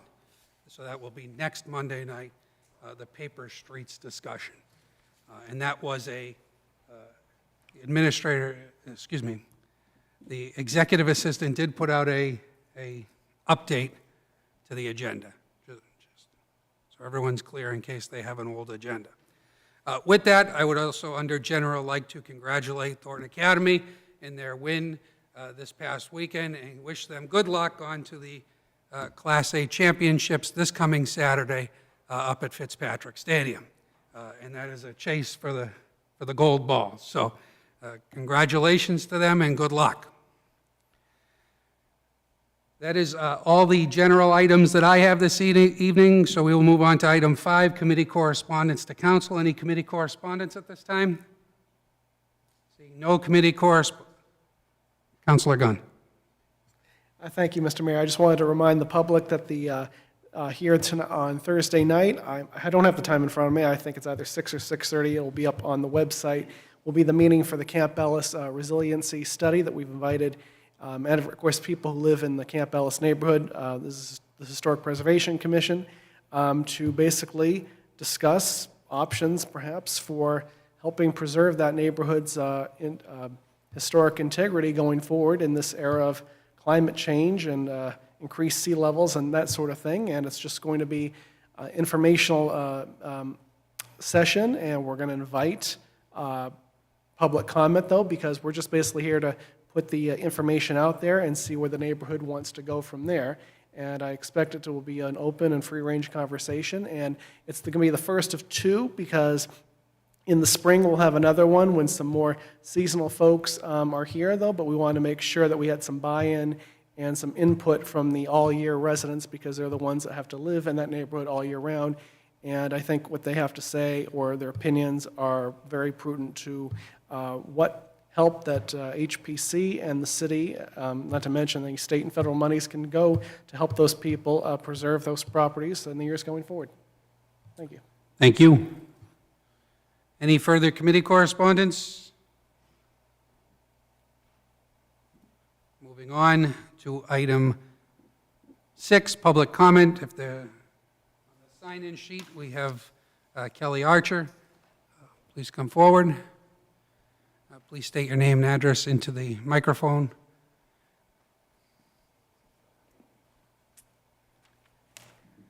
Hi, everyone. Prior to reading this letter that I had done earlier today, I want to thank everyone for the robust, active workshop with the planning board, and they with you. This was absolutely phenomenal for me to sit in this audience and hear everything that was done. I really want to thank you. I have addressed some of the issues you've already discussed, so you'll hear it from a citizen's point of view. My name's Kelly Archer, 185 Bradley Street. What an overwhelming election night of citizens' participation and voting for Ward 4 and Ward 5 councilors. Congratulations to Ward 4 Councilor Berman and to Ward 5 Councilor Hatch for an unprecedented number of individual councilor votes received, which prompted me, out of curiosity, to review the last 10 years of council election data. Councilor Hatch, I am proud to say that you're my Ward 5 councilor, that you are the only Saco councilor to receive over 1,000 ward votes, and that you received over 51% of Ward 5's registered voters. Thank you for your service. It is a testament of your willingness and tenacity to roll up your sleeves, have very hard discussions, be it contract zones or a residential moratorium of more than 8 units, or traffic issues, or addressing procedural issues, amongst many others. Again, thank you for Ward 5 and for the City of Saco. I also want to publicly acknowledge and thank Deputy Mayor McPhail for meeting with me, for addressing many of my concerns and variety of issues, and for your follow-up discussion with me. I trust that the Section 438 Long Range Planning Committee, added 2 years ago on December 14th, 2020, and amongst other unfinished business, will come to the forefront in 2023. Thank you. However, all of you have done it in November and not in 2023. Appreciate it. In regards to the Planning Board and Council workshop agenda items, I am disheartened that a workshop packet of talking points was not received by the council or citizens on these items for prior review. However, I did see that the last two items were addressed by the city planner for council discussion under new business.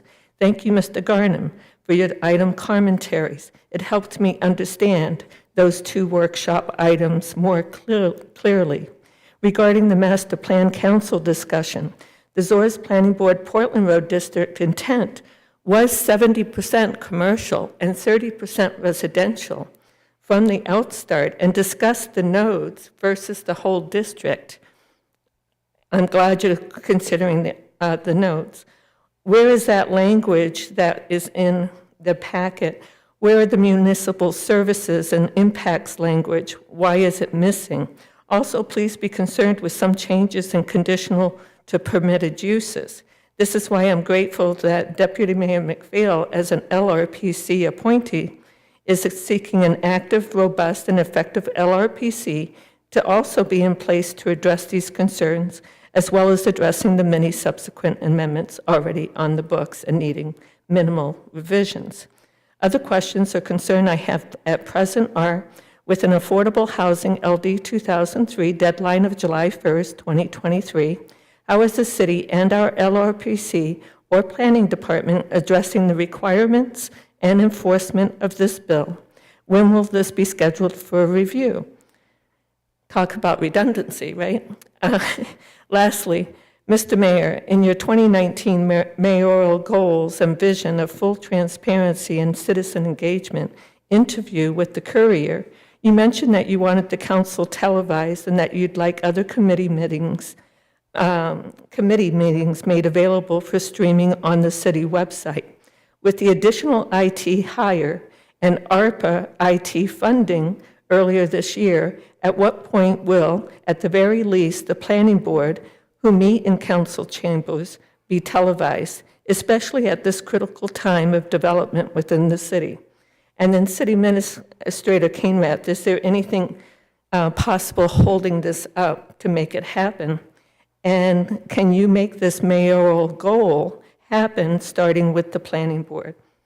And then lastly, as well as encourage, if I could ask you to encourage your staff to seek out the former planning board council liaisons, Johnston and McPhail, as their impeccable participation and due diligence with the subsequent amendments in 2020 and 2021 was well received. I think it would be very helpful if they could also go in on these conversations because they were participants at that time. Thank you very much. Thank you very much. If there's anyone else who would like to address the council, please come forward and be heard.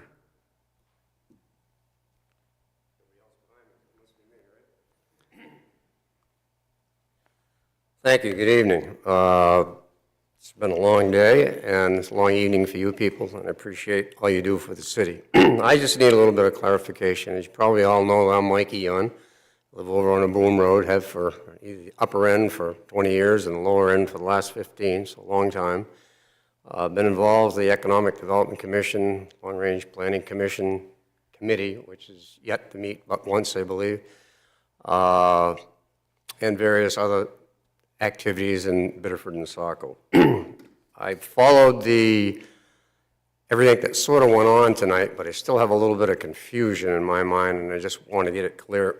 As you know, most of you know, that we're on, that when you sent this back, talking about Portland Road District now, when you sent this back to the planning board 18 months or so ago, the instructions were you didn't want to, you wanted to have something new come back to you.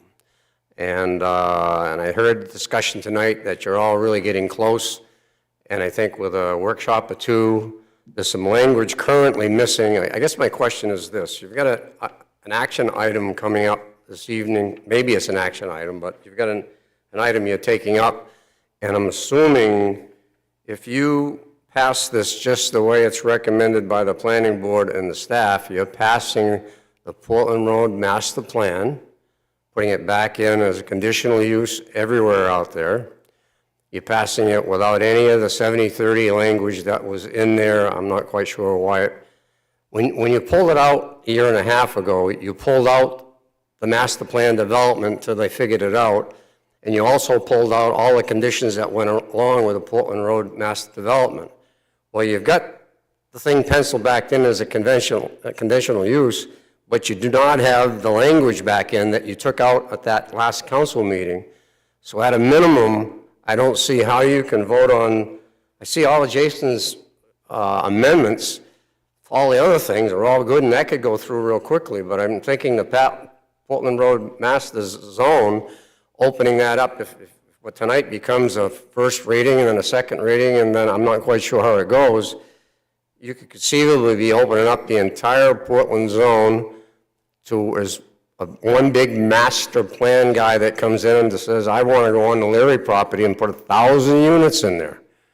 And we're going to have a, so I thought that was going to, in my mind, I'm hoping that's going to come once you have the workshop with the council. But correct me if I'm wrong, Jason, but the way this is worded, that the master plan would be in place, and this, if this became a first reading and a second reading, you mentioned at the last planning board meeting that you didn't have a problem with taking that piece out until this got worked out and let the other things march forward. So that's my only 2 cents worth. I could go into it more. I could read the pieces that came out, but I'm sure that you guys remember that there was additional standards for the Portland Road Zone that at a minimum you should put back in if you're going to move this thing forward. So other than rambling, that's all I have to say, and I wasn't aware of it until I just heard about the joint committee because somehow I'm missing out on notifications. I've been on 3 different lists, but I never get the notification, and I didn't look at the council tonight. I looked at the planning board tomorrow night, and the planning board didn't have anything in there, and so all of a sudden, got to go pay attention to this. Because I was the one with Bob that worked real hard at this with a couple other people to the end to get all that language in, so I'm kind of familiar as to where we left off. So thank you for your time, and I'll sit down and see what happens. Then I'll know. You don't have to explain it to me. Thanks. Thank you. If there's anyone else who would like to address the city council, please come forward and be heard. With nobody else seeking recognition, moving on, there's no minutes to approve this evening. There's no consent agenda. That brings us to item, 9 action items. 9A is a final reading, Chapter 81 request to purchase city-owned property at 9 Pearl Ave, and that is signed to Councilor Hatch, who is not the Ward 4 councilor as put into the packet, but is reading the agenda item for Councilor Berman, who could not be here this evening. Thank you, Mayor Doyle, for that clarification as well. I thought I got traded to Ward 4. I wasn't quite sure on that. Thank you. Jack Hughes, owner of the property located at 7 Pearl Avenue, Lot 37 of Tax Map 1, submitted a request for the Planning Board and City Council to consider selling the neighboring parcel to the east of 9 Pearl Avenue, Lot 36 of Tax Map 1, to him so he can maintain the areas abutting his property and expand a deck. 9 Pearl Avenue contains a section of seawall and public beach areas. The Planning Board voted 5-1 to forward a negative recommendation to City Council during their September meeting. The Planning Board's negative recommendation is based on advice received from the City Solicitor and Public Works Director, who state that the subject property may be needed by the City and the Army Corps of Engineers for future projects. Planning staff conclude that the City Council has several options to consider. 1, they can vote to deny the request and retain public ownership of 9 Pearl Avenue. 2, they can vote to sell only that portion of 9 Pearl Avenue that is necessary for Mr. Hughes to achieve his objectives. This would generally comprise those areas that are above and landward of the seawall.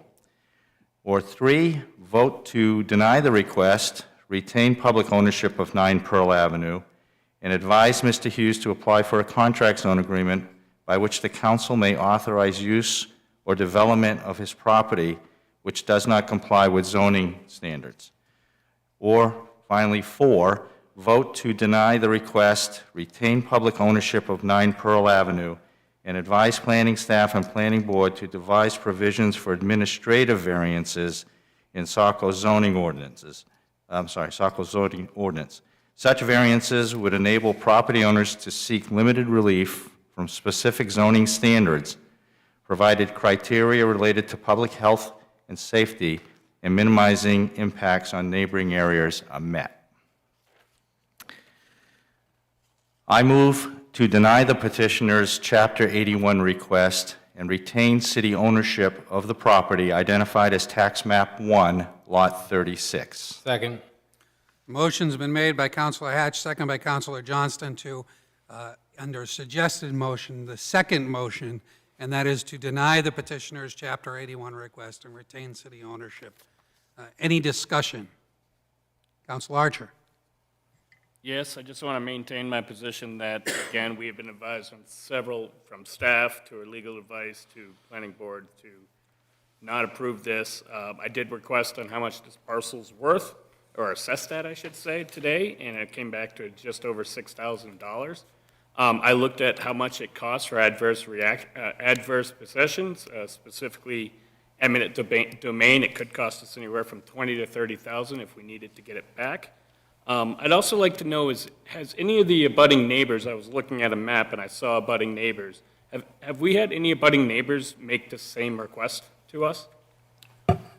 Yes, so the property right across the street on Pearl Avenue, the last time we had this request from Mr. Hughes also approached the city about a lot over there. We also had another individual, I forget the last name, make the same request. So at the time we had this a year plus ago, there were also 2 other property owners that have lots down there. And why did we never hear about their request? Were they denied? They were denied. I think they were all denied, yeah. So why does this property get special consideration? Why does this property He different? submitted another request under the rules established, and it's back here. So it was approved, but similar requests were denied. The previous were not actually processed requests. Okay. They were folks that were jumping on to the previous process request that was denied by this council. That's clear. That makes sense. Okay. Again, for those reasons alone, I mean, the cost to get the property back, it's premature at this time with the Army Corps. We can sell in the future. We can still reconsider this again. I think this is just a bad time with everything all the moving parts going on at the moment. Thank you, Councilor Archer. Councilor Johnston. Thank you. Yeah, I said my bit on this every week for the last several weeks. It hasn't changed. Planning board forwarded a negative recommendation for good reasons, in my opinion. City solicitor, our city staff. I don't see, why this council would go against those recommendations in this particular case. And as I stated before, we are in a process of dealing with the Army Corps. As I pointed out to Councilor Hatch and McVeigh just earlier this evening, I came across a letter dated 1960 from one Edmund Muskie to then Mayor Charles Cody discussing Camp Ellis and dealing with the Army Corps. So clearly, 60 years later or so, we're still dealing with it, and I don't think creating any situation where we leave them an opportunity to walk away from the current situation makes much sense. So again, I encourage the rest of the council to vote no on this, and I would hope that would send the message to other property owners down there that may abut city land along the coastline to not continue to submit these requests. Thank you. Thank you. Any further discussion on this item? Councilor Purdy. Thank you, sir. Simply want to say that I had asked for if there were any more details to this, any plans put in. I'd have been willing to have a discussion to, if you only needed 100 square feet or something, but where there have been no plans submitted according to code enforcement, and so without any details, I don't I'm not willing to carte blanche, just sell off the whole thing, so I will be voting to deny the sale. Thank you. Thank you. Councilor Gunn. Thank you, Mr. Mayor. On the whole of it, I thought option 2, to sell the fella how much land he needed just to basically shore up his property, and so he's dumping sand on property he actually owns rather than city property to shore up his property would have been a prudent thing, though, because we could have had any sort of agreement if and when we had to do anything on the land side of the seawall, which obviously I wouldn't be in favor of giving him title to. But to Councilor Purdy's point, though, if we don't have any information that would allow us to move forward on that, though, it's probably not a prudent thing, though. But at the same time, if you're a property owner down there in Camp Ellis, though, and you have these requests, City Council is open to these things on a case-by-case basis, though. I wouldn't discourage people just to even, just to go through the process, though, as they're landowners. That's their right, though. But under the circumstances, though, moving forward on this one, given the variables that we don't know, it's probably not prudent. Thank you. Thank you. Any further discussion on this item? It's clear to me that there's some consensus. Roll call vote on this item. Council Archer? It's a vote to deny, correct? Yes. Yes. Councilor Purdy? Yes. Councilor Gunn? Yes. Councilor Hatch? Yes. Councilor McPhail? Yes. Councilor Johnston? Yes. Motion to deny passes 6-0. Brings us to item 10, new business. First up is item A, and that is Portland Road zoning amendments. And that is page 4 in your packet. Planner Garnham, thank you for joining us again, and please enlighten us with the Planning Board proposed amendments to the Portland Road. Thank you, Mayor Doyle. This draft amendment is timely, of course, given our conversation earlier. So I'll try to keep it brief. What you have here before you is the result of a request from the Planning Board that came about after they reviewed a number of development proposals for Portland Road zoning district for uses that you perceive may not achieve the vision and the goals for Portland Road zoning district that are expressed in the comprehensive plan or in the zoning ordinance. So the draft amendments before you have essentially two components. One is some amendments to the permitted and conditional uses table, Table 3.3, from the zoning ordinance, and I'll very quickly go line by line for the proposal. We have fast food restaurant being changed from not permitted to a conditional use, just recognizing that other food and drink and business establishments are allowed there. Hotel or motel is being made a permitted use. Hotels are specifically mentioned in the description of the Portland Road zoning district. And they may have been omitted accidentally, I don't know, but we're proposing to put them back in. Planner Garnham, can you explain the difference between fast food restaurant and food and drink? There would be definitions in the ordinance that would provide some distinction. I don't know those differences off the top of my head. Interestingly, you can see right above fast food restaurant is that drive-through service windows are allowed, principally permitted in Portland Road zoning. So of course, from the outside, the thing that really distinguishes fast food restaurants is the queuing lanes for drive-through, and then of course the traffic impacts are much greater than a lot of other businesses, and that's hence the reason for making those conditional use, which we'll get to the sort of part B of these draft amendments in a moment, relates to those conditional uses. And conditional means that certain conditions have to be met before the planning board says yes, rather than permitted, which is just permitted by zoning, correct? Correct, yes. Even permitted uses still go through the site plan review process, but more to come on the conditional uses in a few moments. Neighborhood convenience stores, again, for the same reason that similar businesses are already allowed. P was put there. Funeral homes, the planning board members thought it was appropriate to change that from a P to a C. I don't know how many funeral home applications we're likely to see, but that was something they deemed appropriate. Large commercial vehicle sales and service, this was changed from not allowed to a C to reflect the fact that there are already existing large commercial vehicle sales and service businesses in the Portland Road District, and those property owners would like to be able to renovate, modify, work on their properties, and they currently are prohibited from doing that by the zoning.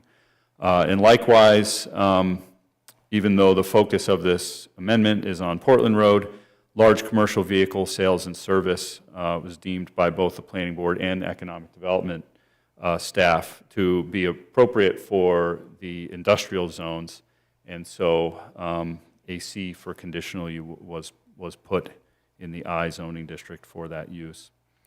So we're getting into the industrial uses here, supply yards, warehouses, and distribution facilities. Those are proposed to be switched from principally permitted to conditional. And as Mr. Eon noted, these are not industrial, of course, but master plan development was proposed to be a conditional use. As Mr. Eon mentioned, I thought after hearing some feedback that it might be a good idea to just pull that out of this amendment and make it part of a master plan development focus project. However, the planning board wanted to keep it in as a conditional use. But of course, that can be changed. And then under residential development, this draft amendment has multifamily developments all converting from conditional or not allowed to principally permitted. And this gets to the application redundancy that I referred to in your joint meeting with the planning board a few moments ago.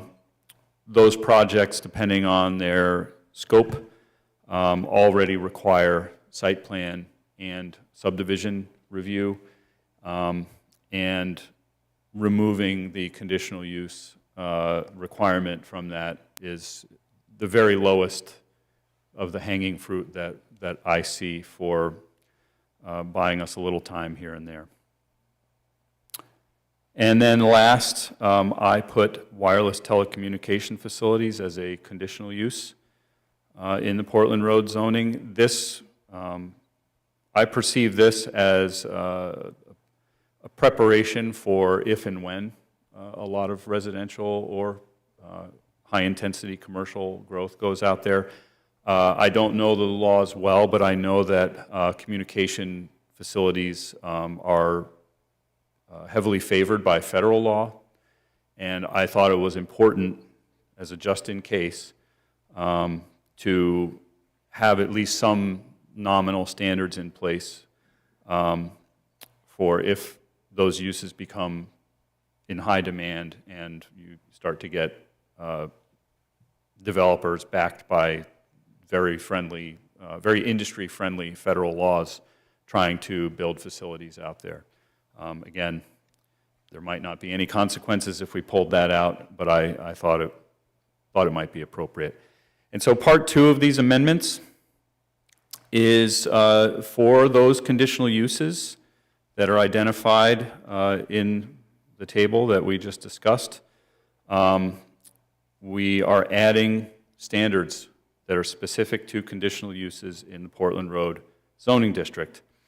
The first two are looking at industrial uses, and there are these categories in the tables: utilities, residential, recreation, miscellaneous, and so on. This is saying that industrial or utilities uses that are conditionally allowed in Portland Road essentially have to be at least 200 feet from Route 1. So this is an attempt to get them away from the street edge, so that the aesthetics and the function of Route 1 can remain attractive for other uses. It's also kind of another way of saying we don't really want to make it any easier for more of these industrial or utility uses to be proposed in this corridor. We're going to make you work for it. Likewise, for number 2, this is specific to self-storage facilities. Had it been up to me, we would have cut them out of Portland Road, but the planning board, during my work with them, they wanted to take a softer approach on that. Sounds like maybe they're already changing their tune. So under this amendment, as it's drafted currently, self-storage facilities remain a conditional use, but again, they have to be located at least 200 feet off the road, which makes them a much less attractive development type for applicants. And then so on, number 3, truck-intensive uses. Says they must be accessory to permitted use or approved conditional uses. So this is basically saying no more truck sales, no more trailer storage in Portland Road. Where they are allowed truck parking, loading, and maneuvering areas, trailer parking and storage, parking and storage of large commercial vehicles or equipment must be located behind the front facade of a building. So again, diminishing the visual prominence of those industrial or truck-intensive aspects of any development, even desirable industrial uses such as Reedy Seafoods and things. Likewise, truck loading doors prohibited from front building facades. So I don't know that Saco sees a lot of these in Portland Road, but this is saying I identify the main characteristics of industrial uses to be trucks and large buildings that lack a lot of fenestration or modulation and things.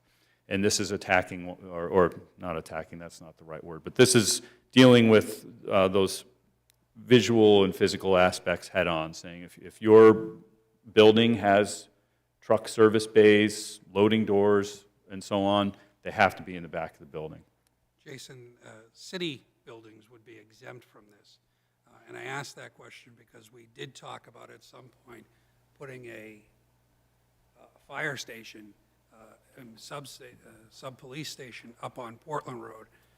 And so if their doors were facing the best way to get out to get their services going, this would be we would be exempt from this. Or do we have to put in wording that says truck loading doors except for municipal use are prohibited from? Well, that's a question. Yeah, I don't think fire or emergency vehicles are really considered trucks in this way. And additionally, they probably are conditional uses, but public facilities are their own use in the zoning table.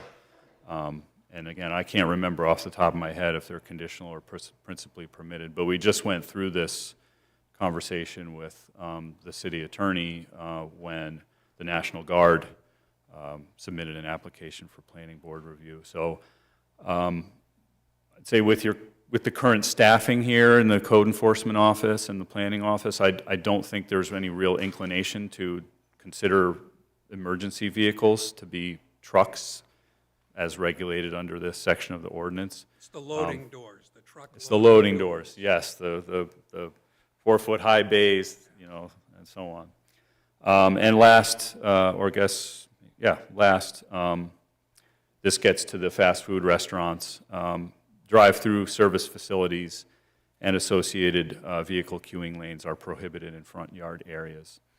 And again, that's to do two things. One, take the less attractive visual aspects of fast food businesses and get them away from the street, but it also can help with some of the queuing and stacking challenges that can sometimes impact public streets from fast food businesses. And that, that's a design challenge for the property owners, but it's basically to say you have to get that all away from the road. No more stacking lanes near the road. So again, this in my view is like the first inning of a Portland Road project, but this, if you look in, I think I have some data in the packet that I put in the planning board, the memo I prepared for the planning board. Nearly half of the site plan review applications that the planning board have reviewed since I started work here as the city planner have been for projects in the Portland Road zoning district, and of those, a majority of them have been these quasi-industrial uses. And so I do think that there is some urgency in at least tapping the brakes while we go through this more extensive effort, whether it's one big effort or it's a bunch of little ones over the coming months, can be kind of an iterative thing. But again, in the meantime, I put this together with the planning board. So I'll stop talking now. It's getting late, and take any questions. Thank you very much. Questions for Councilor Purdy? In regards to the 200-foot setback for, let's say, self-storage units, and I'm just kind of thinking, couldn't we limit the number of any one particular type of business? I mean, I know it can be done with marijuana, so I mean, could the zoning be changed to say only 2 of any given business type be allowed within the district? I'm just, trying to, I mean, it would definitely be more black and white than a 200-foot setback. You could. Just a thought. And the 200-foot setback, I made that up, just to be totally transparent. So it could be anything else. Councilor Hatch. Thank you, Mayor Doyle. So I like the posturing of this as a sort of a one step of many steps to come. I was encouraged by the robust exchange we had on the Portland Road, so I'm anticipating that we will vet that fully together as a planning board and a council. But the only 2 issues I would like to get on the table at this point is I would like, with all due respect to the planning board's opinion, I would like to eliminate master plan development as a use until we're able to actually figure that out. Because my understanding is that if we put it in as a conditional use, the ordinance as it exists today has just general master plan development criteria, but there's no, to Mr. Ian's point, there's no specific details on the Portland Road District. So if you look at the ordinance today, as I'm sure you're aware, we have a master plan development ordinance, and then we have a subset for Saco Island. We used to have one for the Portland Road, and we took it out because that's the piece we wanted to vet a little further, and there was a lot of really good work done on that. So from my perspective, I see no harm in not allowing master plan development to be allowed at all in the Portland Road District until we get a chance to vet. So I'm going to take your position and ask that be considered for removal. And then I'm kind of tying into the discussion earlier about these self-storage units. And I just conducted a training session in Burlington, Vermont, a commercial real estate training session one day. It's a very basic intro. And I asked the class, I said, what is the most popular development your banks are looking at? And I'm telling you, self-storage units was like, if we were playing the Family Feud, it would have been the #1 answer. Okay? Okay, so you know this. I talk to property owners, developers, and real estate brokers, not every day, but pretty regularly. It's a hot button. The 3 things I get the most calls about are storage facilities, apartment buildings, and weed stores. There you go, okay. So we've taken care of the weed stores, we know where that stands in our ordinance. I'm just thinking that it might make sense for us to eliminate self-storage from that zone today. We can always reconsider this moving forward, and it gets into the point that I think Matt and Rob were saying. If you don't want some stuff in a zone, or we already have enough of that in the zone, then simply don't allow it. So I would be a proponent of eliminating self-storage from that zone on the pretense that we can always put it back in at some point if the market dynamics change. So those are the only two issues. So removal of master plan development and potentially removal of self-storage units. Thank you. Thank you. Councilor Johnston. Thank you.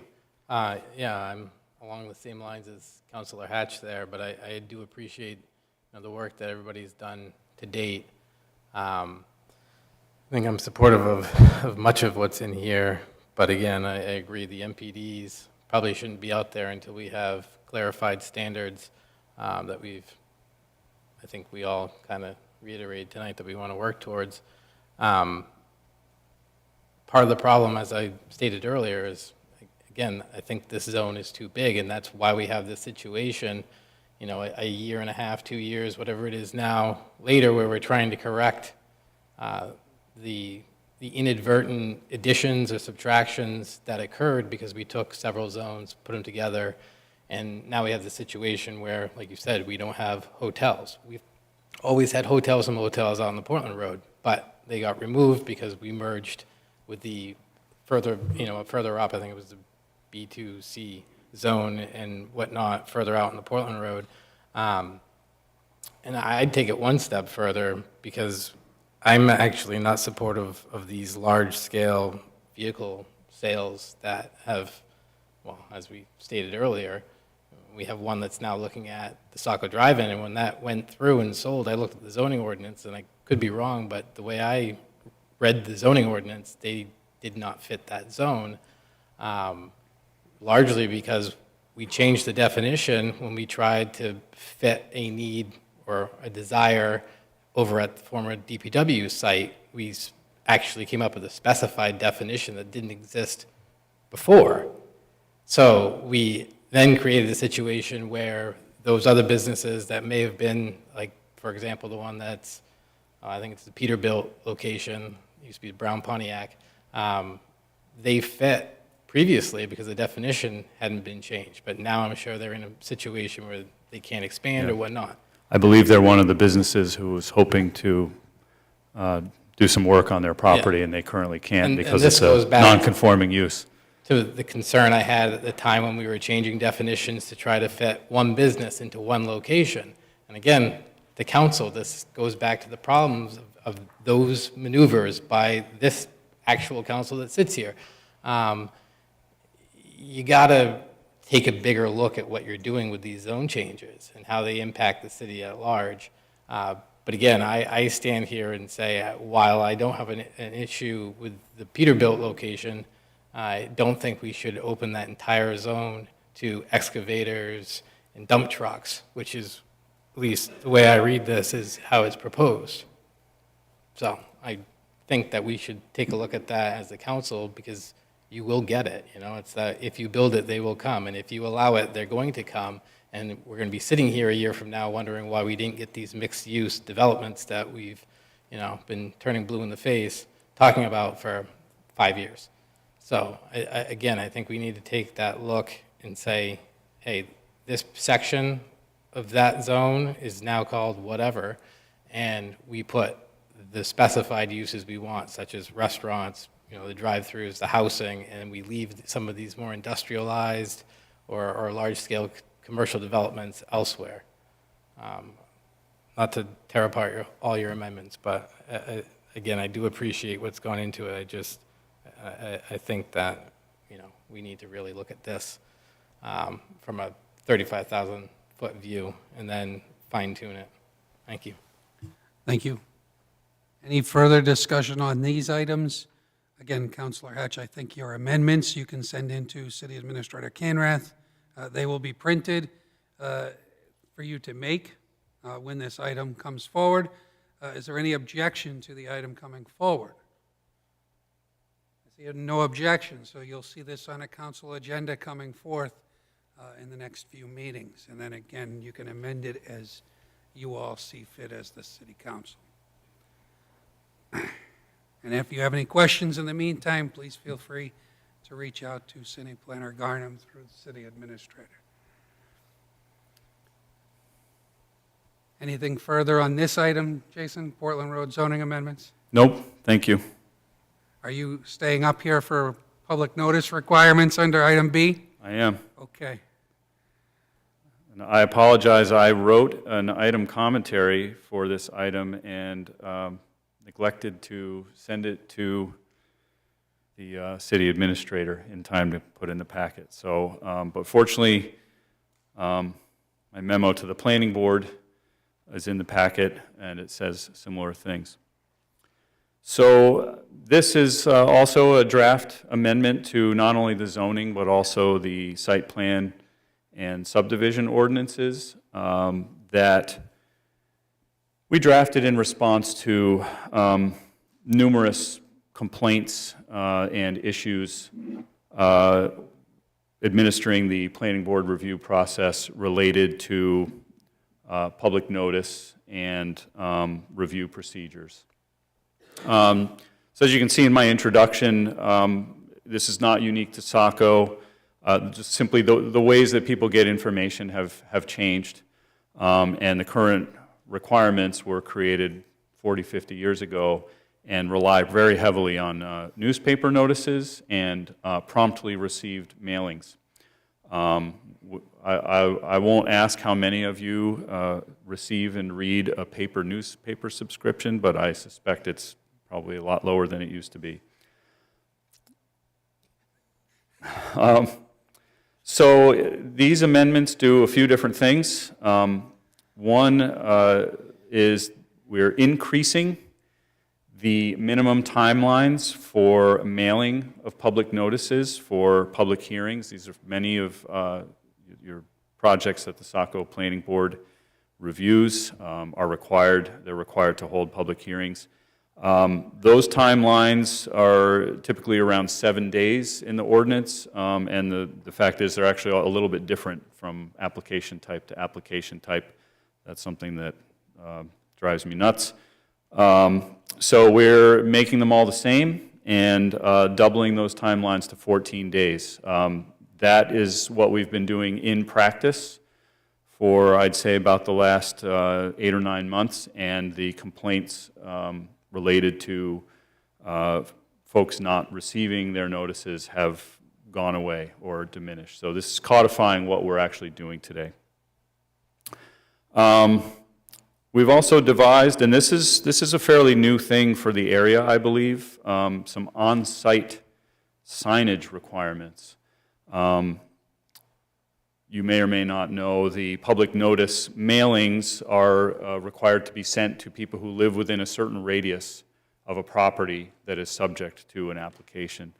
And inevitably, we'll have residents who live sometimes just a few feet outside of that radius, and they wonder why they weren't notified of the project. There's really no reason for that to happen, and so a solution that the planning board seemed enthusiastic about is to devise some standard signage for applicants to put on their properties. And so you can see in your packet, this is not an actual sign template. I'm not an artist, but I do have just a sheet showing the types of information that we would put on such a sign. So I'm currently working with the communications department to devise a graphically pleasing sign. Hopefully it will be very eye-catching, and the planning board meetings will be full of excited residents. But anyway, so that's the second part. We have changing the timelines and requiring signage to be installed at a property where development is being reviewed. And then the other element, the other component of this, forgive me here, I got lost in my document, is that you all may be aware that your current timelines for development review for subdivisions require the planning board to determine completeness within a certain amount of time, but that they're not the ordinance also includes a provision that states that they can't review an application within a certain amount of time, and the gulf is only about 2 days. So part of these amendments is to correct that. And what is currently proposed is, let me find the draft ordinance itself here. Bear with me a moment.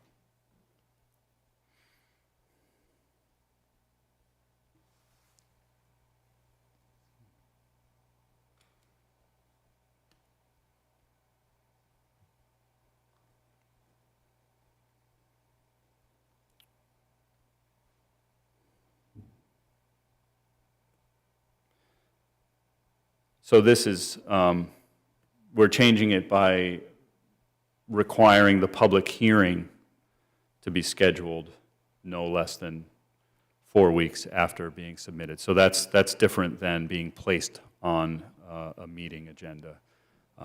Public hearing typically takes several months to occur after application submittal. So forgive me for the pause there. So that's the meat and bones of these amendments. You can see there are a lot of words here because this involved going in and revising or cleaning up several sections of various ordinances,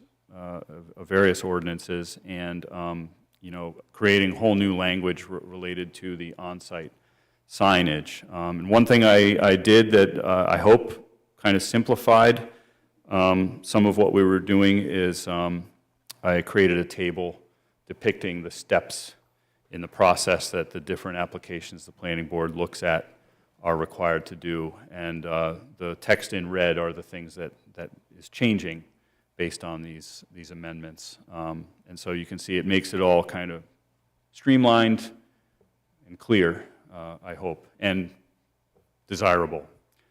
So again, I know it's getting late. I'll stop talking and take any questions that you might have.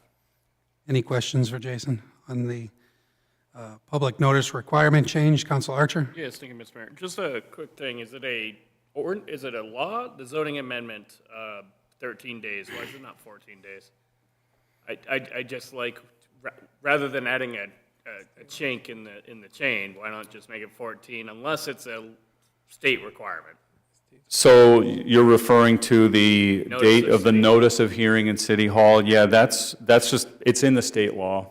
It has to be 13, it can't be 14. That's what's in the state law. We can make it 14. I'd say keep it 14. I mean, it's, again, why make it a little bit more As a complicated? practical matter, that's what we're going to do because basically staff put the agenda on the board right downstairs at the same time that it's being prepared for mailing. So as a procedural matter, that's what we're doing anyway. Okay. Any further questions? Councilor Hatch, then Councilor Johnston. Councilor Hatch. Thank you, Mayor Doyle. I just wanted to give you some kudos. This notification thing, I've been a party to it inside and outside of the council. I'm glad you took the bull by the horns. I'm glad you tried to square this away. And I see nothing but improvement, so nothing's ever perfect. But I just want to compliment you on grabbing this thing that's been lingering and just fixing it. And hopefully we'll be able to get that behind us rather quickly. So kudos to you and staff. Councilor Johnston. Yep, same thing. I mean, I greatly appreciate this. This is one of the items that was kind of left hanging on the shelf at the Zors after several robust conversations. I'm glad that you just kind of took this and ran with it because it has been an issue for decades. as far, I mean, you basically needed a PhD to figure out what the notification, requirements were, and I, at times, certainly didn't envy any planner who, was caught thinking it was one thing and then it was something else. So, again, thank you for streamlining it and making it very clear now. And I do appreciate the emphasis, again, back on putting up those signs, because it was always in the ordinance, but for whatever reason, it was never enforced. And I certainly have seen them crop up just about everywhere now, and it's been expanded beyond just the contract zones or the site plans. Yeah, so the intention here is that we're going to design, again, a sign template and have them sort of mass-produced by a local sign company, and then we'll essentially sell them to applicants, fill in the missing information with a Sharpie or whatever, and send them away with the sign when they submit a complete application, and give them, a certain amount of time to put it up and send us a picture. That's the plan. And we do have somewhere, I think in the planning board packet, we have some rough quotes of how much they'll cost, depending on the quantities that way by. So again, right now we're just working on the design, and if this amendment goes forward, we'll then try to make sure that we have a stock of them available for when the ordinance, when the amendments take effect. So. Excellent.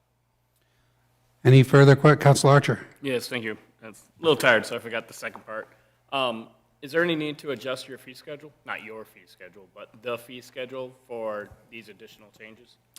We would probably do that next year. In the meantime, we do collect what we call plan review escrow funds that are in addition to the application fees, and that $30 or $40 or whatever the signs wind up costing, we can just bill to the escrow accounts. So I have been thinking about that, but yeah, so anyway, that's how we'll do it to start.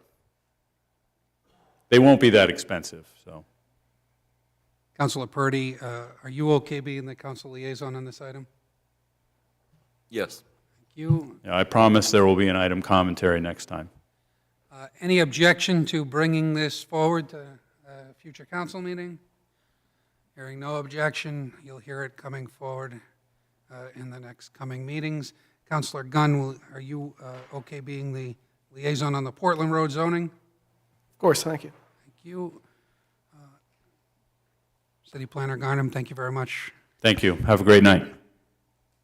Again, item C was moved, as we talked about, so that brings us to item 11, administrative update. City Administrator Canrath. Thank you, Mr. Mayor. A couple of very quick items. First, I just want to thank everyone who participated and helped organize the Veterans Day Parade this past week. It was a good turnout, and it's nice to see people still coming out for parades, even in colder weather, in a time when more and more seems to be moving to online and virtual things. So thank you to everyone who helped organize, and all the citizens who came out and showed their support on our Veterans Day. So thank you to all.